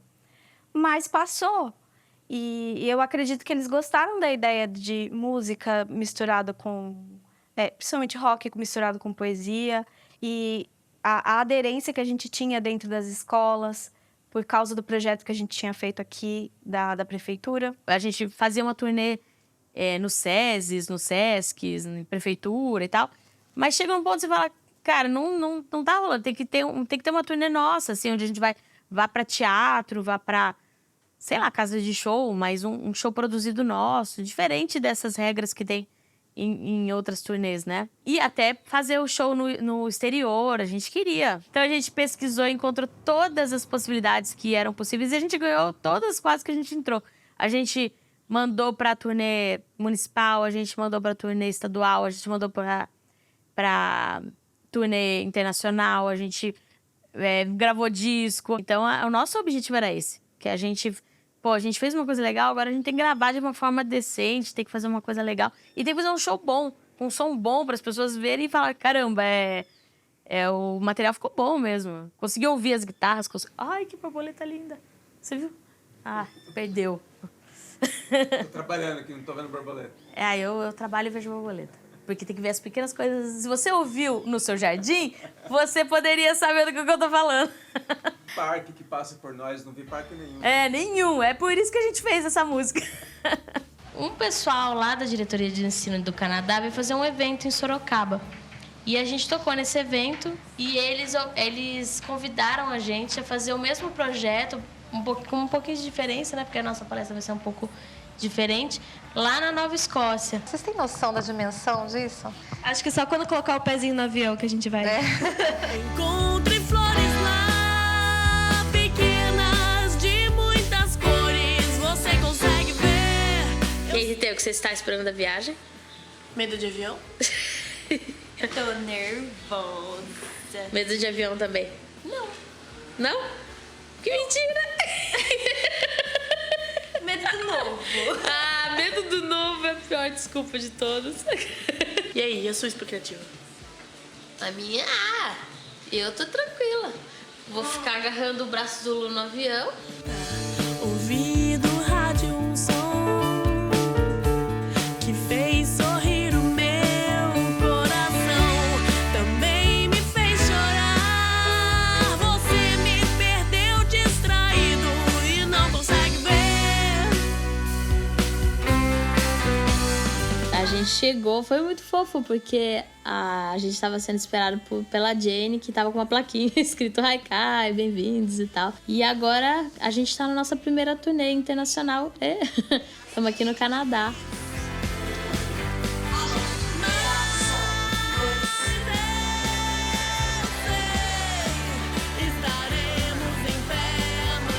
So let's give a warm Prince Andrew welcome to Haikai.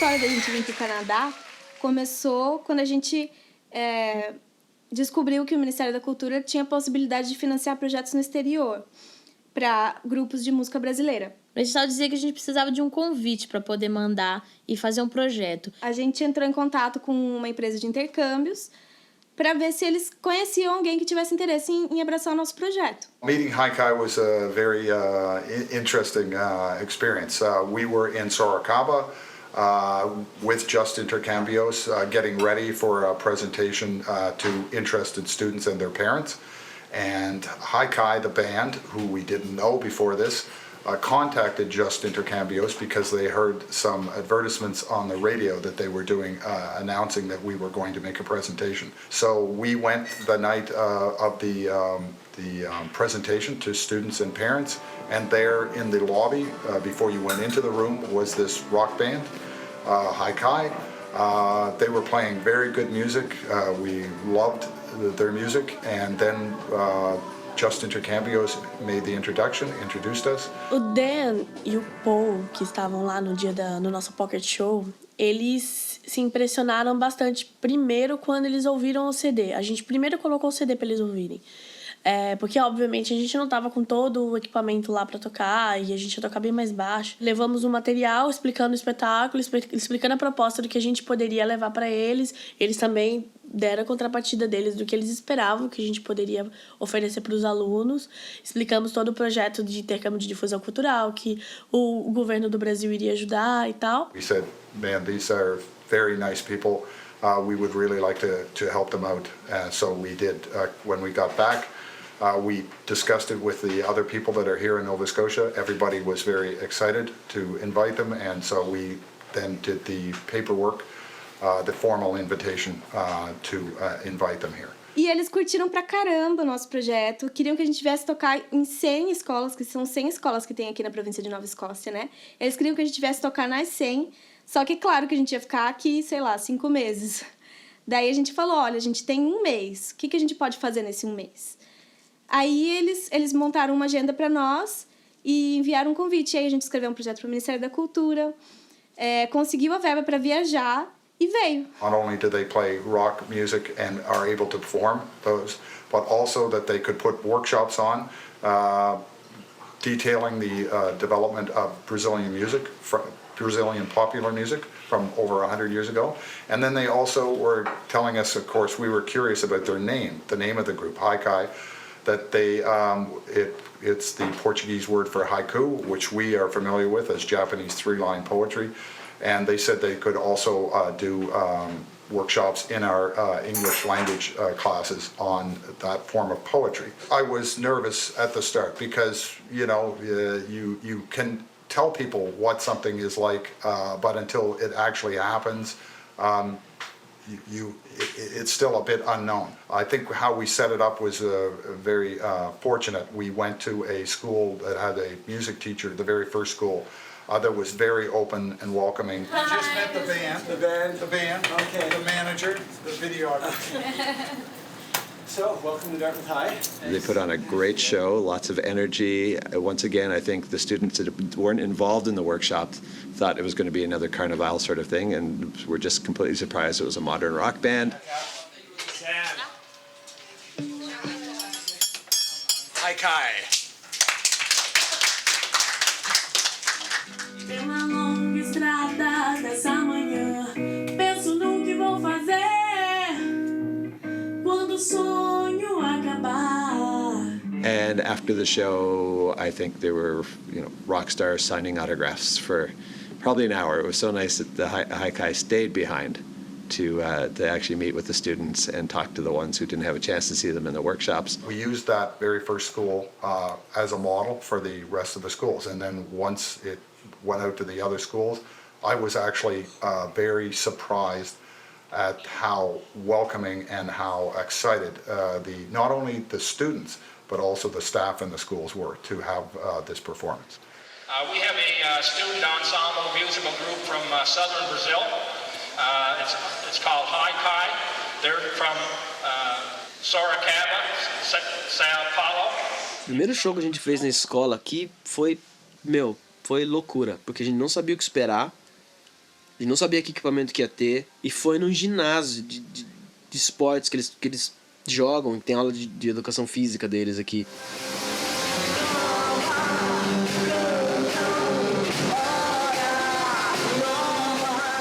Eles têm um equipamento bem avançado. Só que assim, é avançado para uma escola, mas é precário para nós. Porque a gente tem feito shows em teatros, a gente conta com os vídeos que a gente passa, então a gente precisa de projetor, a gente precisa do básico no palco. Então foi tudo um amplificadorzinho pequenininho, não tinha nada microfonado, só a voz.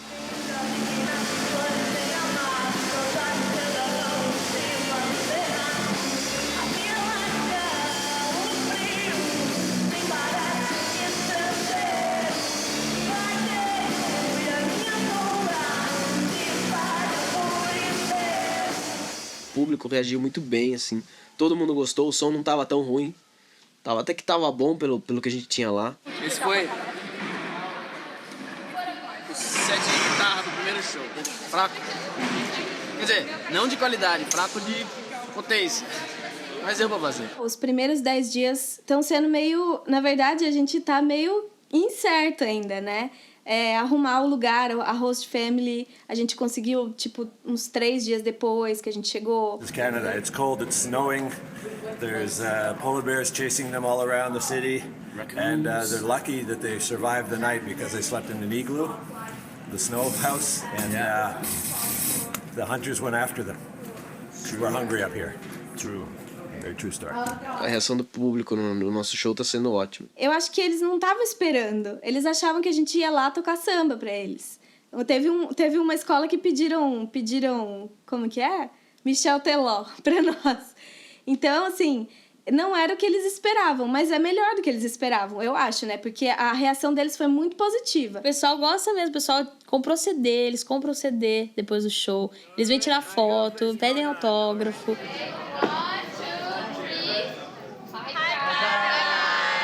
Eu nunca aprendi tanto na minha vida sobre educação musical, sobre música, sobre novos costumes. É tudo muito novo. E dentro, eu acho e espero que eles estejam aprendendo muito com a gente também, com relação ao nosso jeito de interpretar as músicas, ao jeito de cantar, ao jeito de tocar, porque eu acho que isso é que a gente está trazendo para eles de bom.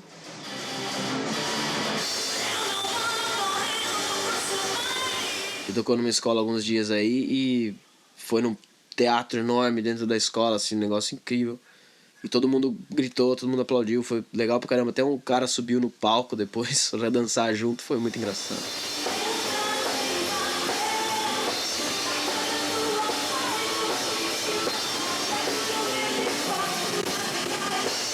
O pessoal, logicamente, 99,9% das pessoas não entendem as letras que a gente toca. Mesmo assim, eles gostam, aplaudem, vêm falar com a gente depois do show, dá parabéns, diz que gostou muito da música. Mesmo eles não entendendo o que a gente estava cantando, eles sentiram o som.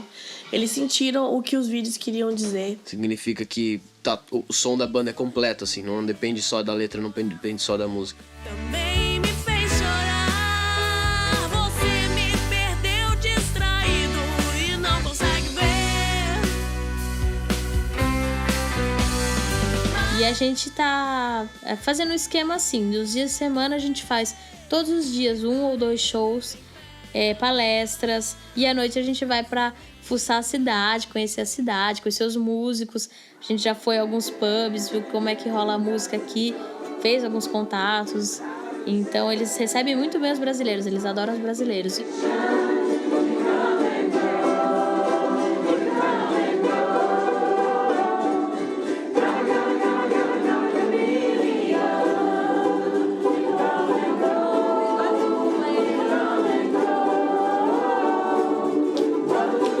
A gente foi no All City Music, que é um programa extracurricular de música, que é uma big band de jazz.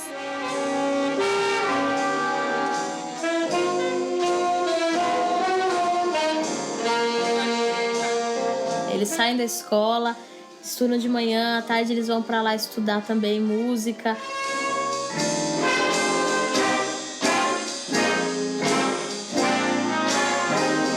já aprender a tocar alguns instrumentos na escola. E aí quem se interessa mais vai para essa aula extracurricular. A gente foi para fazer o nosso workshop de música brasileira.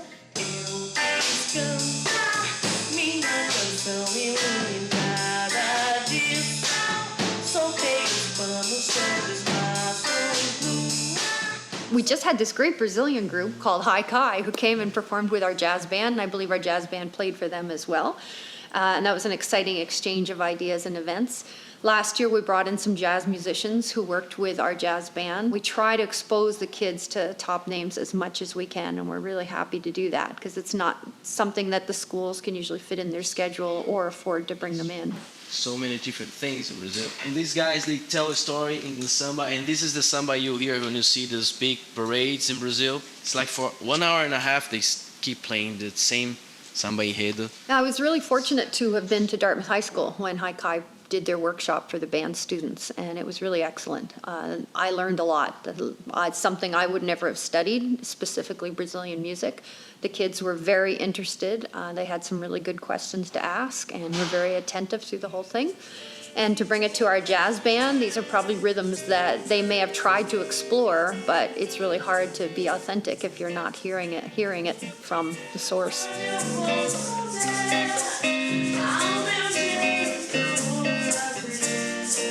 Eles têm uma influência cubana muito legal e eles querem puxar essa influência brasileira para as músicas que eles tocam na Big Band. Então foi muito prazeroso levar essa nova influência para eles. A gente sentiu que eles realmente vão usar isso. A gente gostou muito de ir lá e eles também gostaram muito da nossa visita. Quando vem um estrangeiro de fora com novidade, eles querem saber, eles têm um interesse genuíno em saber como é que são as coisas e tudo mais.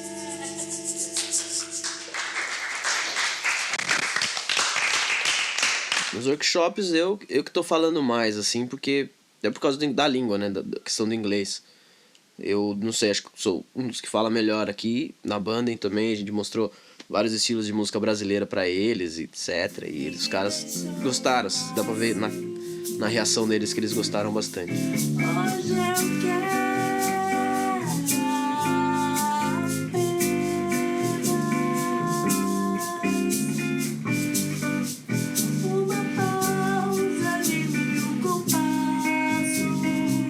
Pra eles, o que a gente prestou bastante atenção, assim, que eles não conhecem absolutamente nada de música brasileira. Assim, um ou outro conhece Garota de Ipanema e olha lá. Eles não conhecem nada, é como se o Brasil não fizesse música, e é uma coisa, assim, impensável pra brasileiro, né? You guys know Brazilian music, I guess. What do you know about it? Have any singer, any song, style you remember, you know about? No, of course. Cada show que a gente toca pra... Sei lá, teve escola que foram 800 crianças e nenhuma delas conhecia a música brasileira. Então, pra gente é muito legal vir e mostrar a música brasileira, a nossa música. É claro que é muito difícil você pegar em um workshop de 1 hora, 1h30, falar tudo que tem no Brasil. O Brasil tem milhares de coisas de música. Mas a gente faz um geral, mostra vídeos, a gente toca alguma coisa pra eles. Perceba aquele parque que todo dia passa por nós. Ouvi do rádio um som que fez sorrir o meu coração. Também me fez chorar. Você me perdeu distraído e não consegue ver.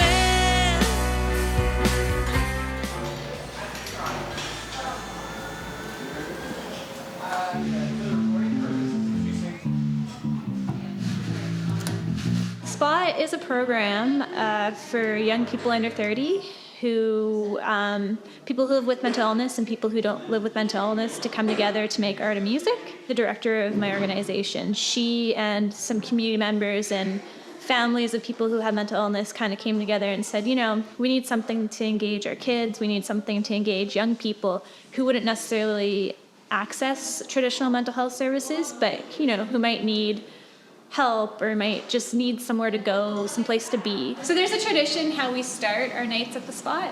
Yeah. It's called a bow, and so we sort of all kind of gather here together, sort of look at each other, sort of called feel the moment, and there's 3 parts to it. So kind of sit up, out for yourself and then come back up.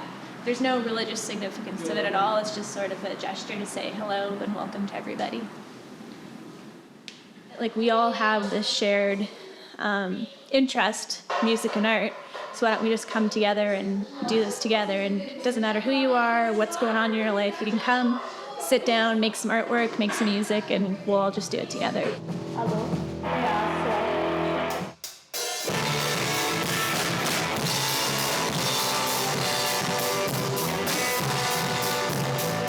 It was really great for people to see a band performing and playing together because we do a lot of sort of jamming sessions together, but we don't perform together as a band too often, so it's nice to see people sort of playing together.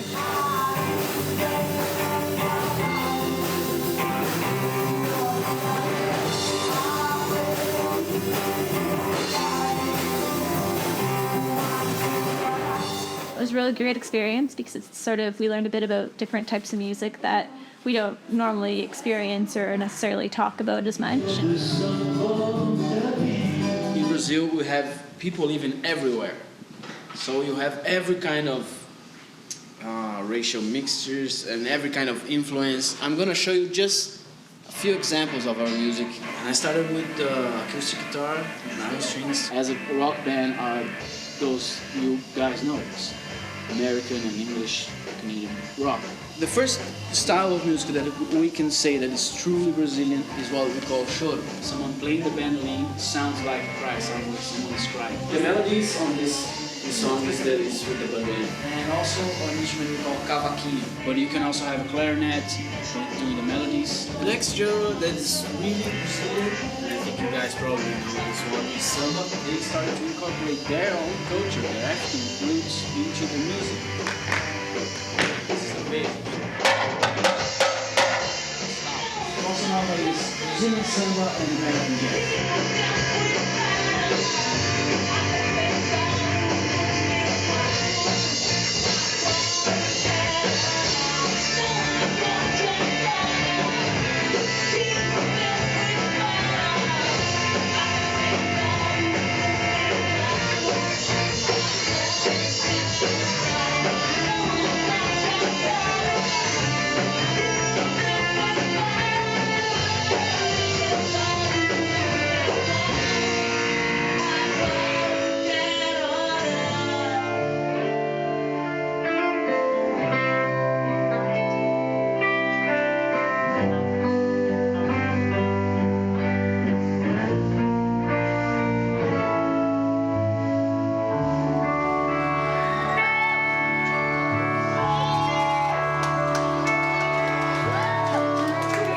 Students are still talking about the performance that you did here at the school. I think it was a wonderful thing for them to do, and that's one of the things too that I try to promote, you know, anything cultural, anything international. The fact that you performed in Portuguese, I don't think it made a difference to the students because music is universal, and you know, the fact that you are a rock band, lots of kids could relate.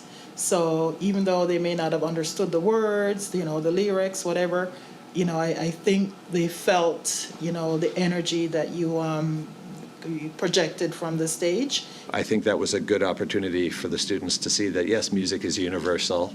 What we have here, people have around the world, and vice versa. And probably for the next week, they were talking about the concert and talking about listening to the CDs and how they really, really enjoyed it. Mostrar pouco da cultura brasileira para o pessoal aqui é muito bom. Mostrar que a gente tem rock and roll muito legal para eles. We really, really liked it, and we didn't think that the reactions of other people was enough. You don't have to understand the words to like the music kind of thing. We could feel the emotions from the singing, and we could feel it. And no, it was good. Some members of Haikai came in and spoke to us about haiku in Japan, here, and in Brazil. If you're going to do a haiku, it had to be, I don't know, about a river, a lake, a tree, an animal. But in the presentation, they really showed like a lot of different haikus that like talked about love and the urban types of haiku, and I really, really liked those ones. I think it was an awesome workshop. I've never heard of Brazilian rock and roll, but I've heard of lots of different types of rock and roll, and this is the first time I've heard this kind. It was more than I expected. I expected it to be more chilled out, but this was really upbeat and made me happy. I really liked it. It was really cool because I thought the Brazilian music is really unique and the singers were amazing. I've never actually heard of the Brazilian rock band. That was really good. It's rock music. Rock music's rock music. Doesn't matter what language you sing it in. I think the impact that the tour has had for our students and our staff will be very, very great. The opportunity to have somebody from Brazil, which is perceived in Canada as a very warm and exciting country, was very well received. I think it opened the eyes for a lot of our students and our staff to the type of music. You guys came all the way from Brazil with music. Music brought you here, and they're like, oh, music can take me places. And I think that's something we really want the kids to think about and recognize too, right? It was awesome. It was great. It was a great opportunity for a kid, so thank you so much for that. I'm actually very sad to see Haikai go. The opportunity we had to host them here was tremendous, and I just wish them all the best. And if they can ever come back, they are most welcome.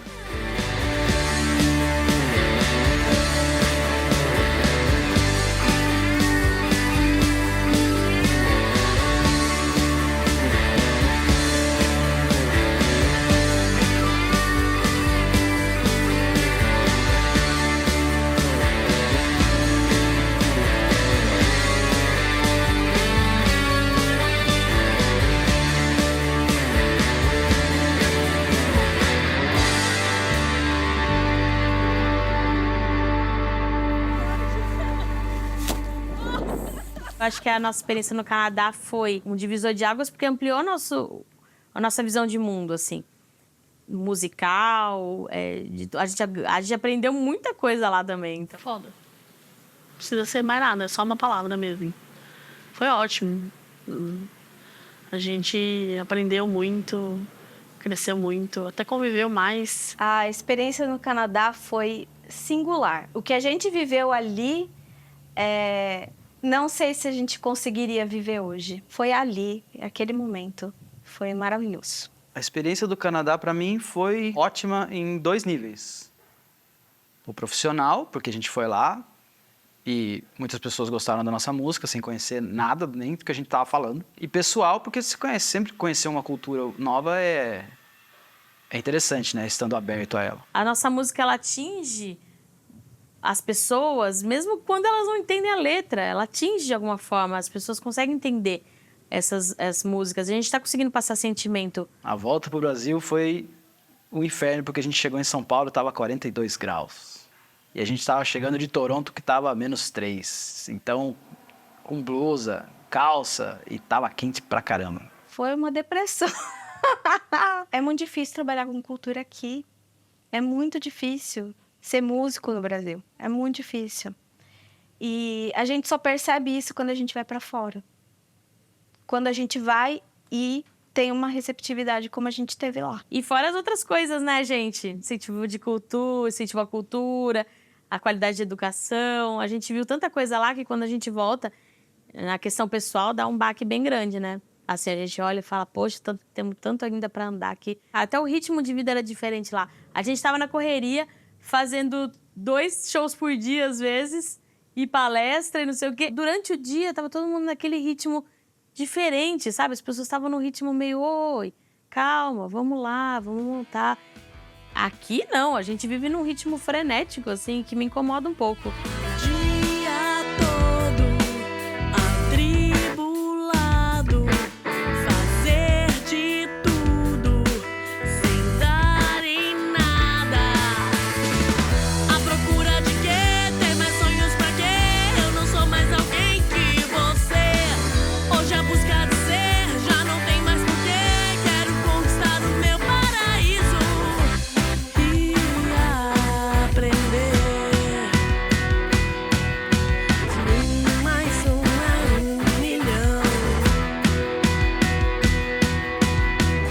Na época que a gente voltou, a gente estava terminando de produzir e de gravar o disco no Seu Jardim. Já tinham coisas gravadas e precisava terminar, então a gente parou a gravação e a produção, foi para o Canadá, ficou 1 mês.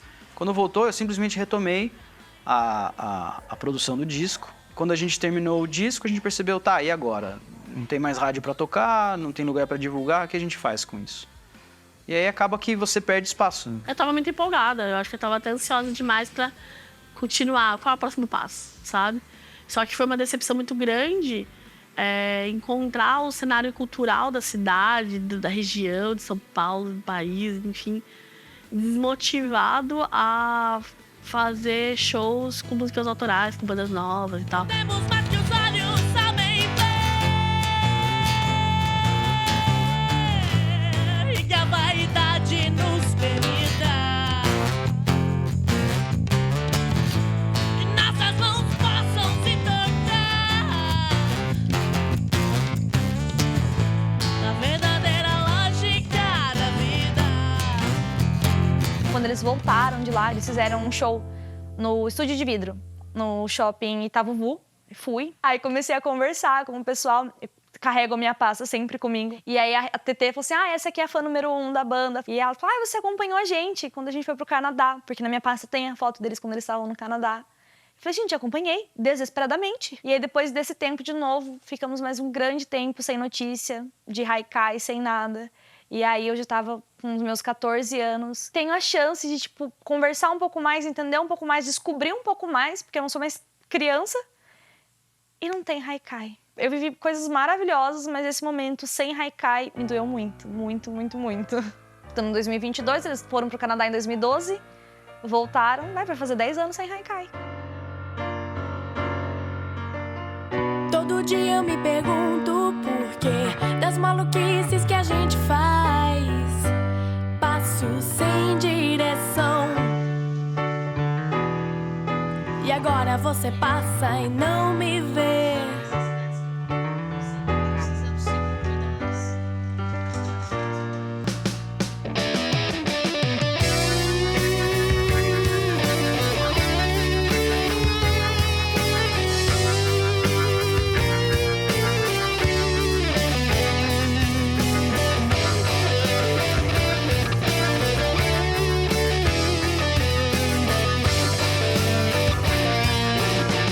Hoje eu sou analista de comunicação na TV Tem, na área de eventos comerciais, mas eu trabalhei também como produtora cultural, na minha produtora com as minhas irmãs, mas hoje a minha atividade principal é ser analista de comunicação na TV. Porque você nunca sai da minha cabeça.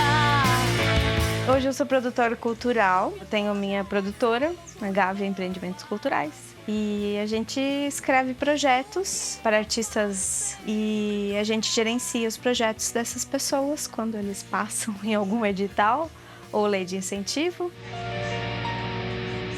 A gente produz shows, discos, livros, audiovisual. Hoje eu sou, professor de música, violão, guitarra. Sou produtor, compositor, faço trilhas sonoras para curta, podcast e tudo mais, edição de áudio também. A profissão de músico hoje, ela exige que você diversifique. Então, quase tudo dentro da área de música, ou de produção musical, ou engenharia de som, técnica de som, acaba fazendo um pouco. Então, também fui técnico de som no Parque Tecnológico e toco. Esse é o principal.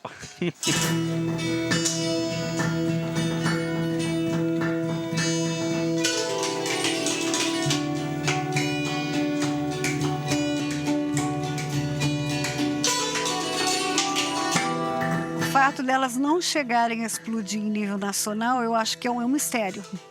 Eu até hoje, pela experiência que eu tive em rádio, né, eu realmente não sei explicar qual é o caminho do sucesso.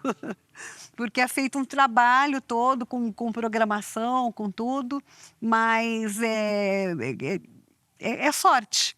É sorte. Eu acho que ninguém da banda ou ao redor da banda tem a sensação exata de que a banda acabou. Não, parece que ela nunca acabou e que ela nunca vai acabar. Ela dá uma paradinha, vamos conhecer outras coisas do mundo, mas aquilo ali é como se fosse um tesouro que está sempre ali guardado dentro daquele baú, e aquele baú pode ser aberto a qualquer momento. Uma palavra, talvez, um hiato? Hiato indefinido, eu acho. Hoje eu não vejo motivo para voltar, porque a gente não teria onde tocar. Então vai voltar para quê? Para ficar ensaiando todo fim de semana? É uma possibilidade. Se der vontade, tá aí. pra mim só tá parada. Quiser voltar, é assim. Mas é isso que eu acredito. Quando um não quer, 5 não tocam. Eu gostaria de ter continuado. Mas não era uma escolha só minha. Então, como o grupo meio que... então tá bom. Baixista não toca sozinho, né? Sinto falta pra cacete, cara. Quando elas foram tocar no Recreativo com a Pete e tocaram A Casa da Lua e todo mundo cantando, puta, é do caralho, é emocionante você ver. E pra quem tá no palco também, Nossa, sinto muita falta dos shows que eu ia, de observar a reação das pessoas, da alegria que a gente sentia de ver aquilo acontecer em cima de um palco. Claro que a gente sente falta de tocar. Imagina, você nunca poderia dizer que não sente falta de tocar para um público gigante que canta suas músicas. Não tem como você dizer um negócio desse. Essa questão de não querer tocar em certos lugares, para certos públicos, certas músicas, é uma questão de amadurecimento mesmo. A gente entrou em consenso que era o melhor para aquele momento. Alguns momentos que a gente se viu meio que obrigado a voltar. Não, a gente vai ter que fazer um repertório X para agradar público Y. A gente nunca fez isso. Eu brinco que a gente era péssimo em marketing, que a gente nunca fez nada para agradar público. O público tá aí para todo mundo. É. Basta ele te encontrar. Então você tem que tocar pra caramba, que uma hora ele te encontra. E toca o seu. Não fica toca pensando o seu, faz o que você acredita. Você tem que acreditar no que você tá fazendo. E eu acho que a gente se perdeu um pouco dessa lição, sabe? Eu acho que eu falo, me incluo dessa. Eu acho que chegou uma hora que a gente voltou do Canadá e a gente tava assim, mano, e agora? O que a gente vai fazer? Não tinha lugar pra tocar música autoral, o Sesc não tava abrindo mais espaço pra nós. Falei assim, cara, o que a gente vai fazer? Vamos voltar a tocar cover? Aí a gente experimentou e ficou uma porcaria. Então, assim, porque ninguém tava afim. E isso eu consigo ver agora, depois de muito tempo. Aí você fala assim, mas você não pegaria a batera hoje pra tocar um Led Zeppelin numa banda? Eu pegaria pra tocar numa banda, mas não na Haikai. A Haikai, ela tem uma história que me impede um pouco de eu pegar e falar, putz, vou voltar aqui 10 anos, vamos fazer o que a gente fazia há 10 anos? Mas isso é meio... não. Eu prefiro pegar a Haikai e ir pro estúdio e tentar compor uma música.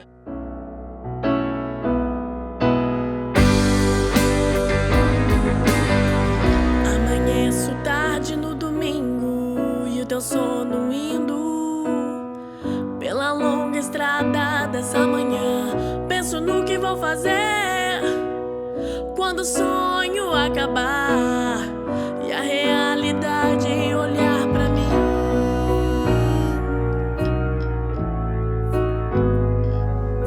Mas essa espera parece não ter fim. Eu acho que tudo tem a sua fase, né? O seu ciclo. Eu acho também que um dos porquês que possivelmente, né, acabou a Haikai saindo de cena como praticamente todas as bandas de rock, é porque vieram outros estilos musicais. A banda atingiu, de fato, todo o sucesso que podia atingir, porque tudo que fizeram com qualidade.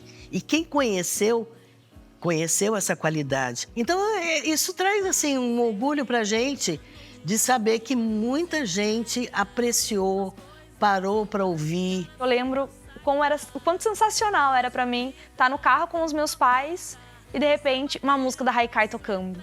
Nossa, era a maior felicidade da minha vida. Eu tenho muito orgulho de tudo que a gente fez, do legado que a gente deixou, das músicas que a gente fez, das mensagens que a gente passou. Eu sei que eu influenciei muitas pessoas a curtir a música, curtir rock, a dar mensagens positivas, empoderadoras para muitas meninas. Essas pessoas que me assistiram foram impactadas com a minha música e isso, para mim, é sucesso. Para mim, é suficiente. Por que a banda não fez sucesso no Brasil?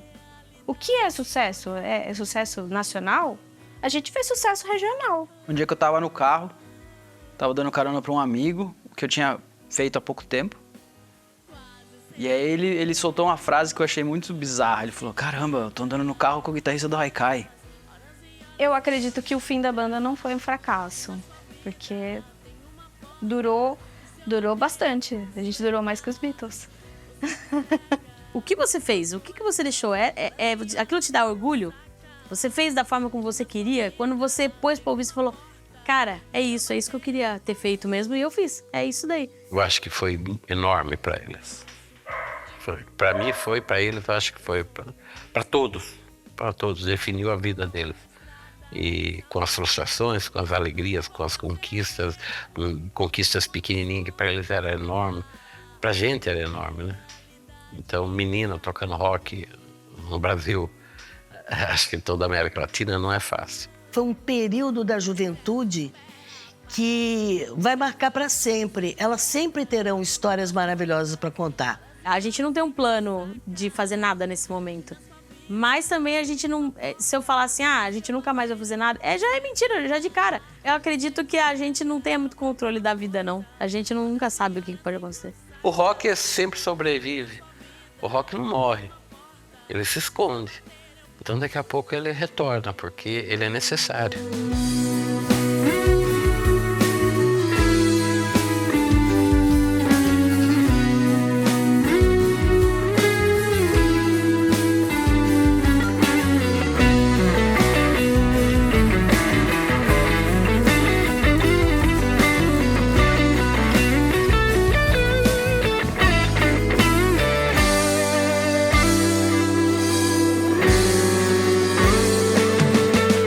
Você me cega por algumas coisas, horas e horas sem eu sacar que na sua vida tem uma porta e se eu bater eu posso entrar. Olhos nos olhos e rindo à toa, eu nem parei pra me lembrar que na sua vida tem uma porta e se eu bater eu posso.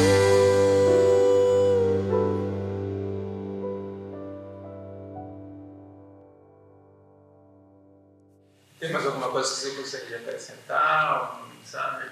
Não, eu acho que eles dão uma mensagem.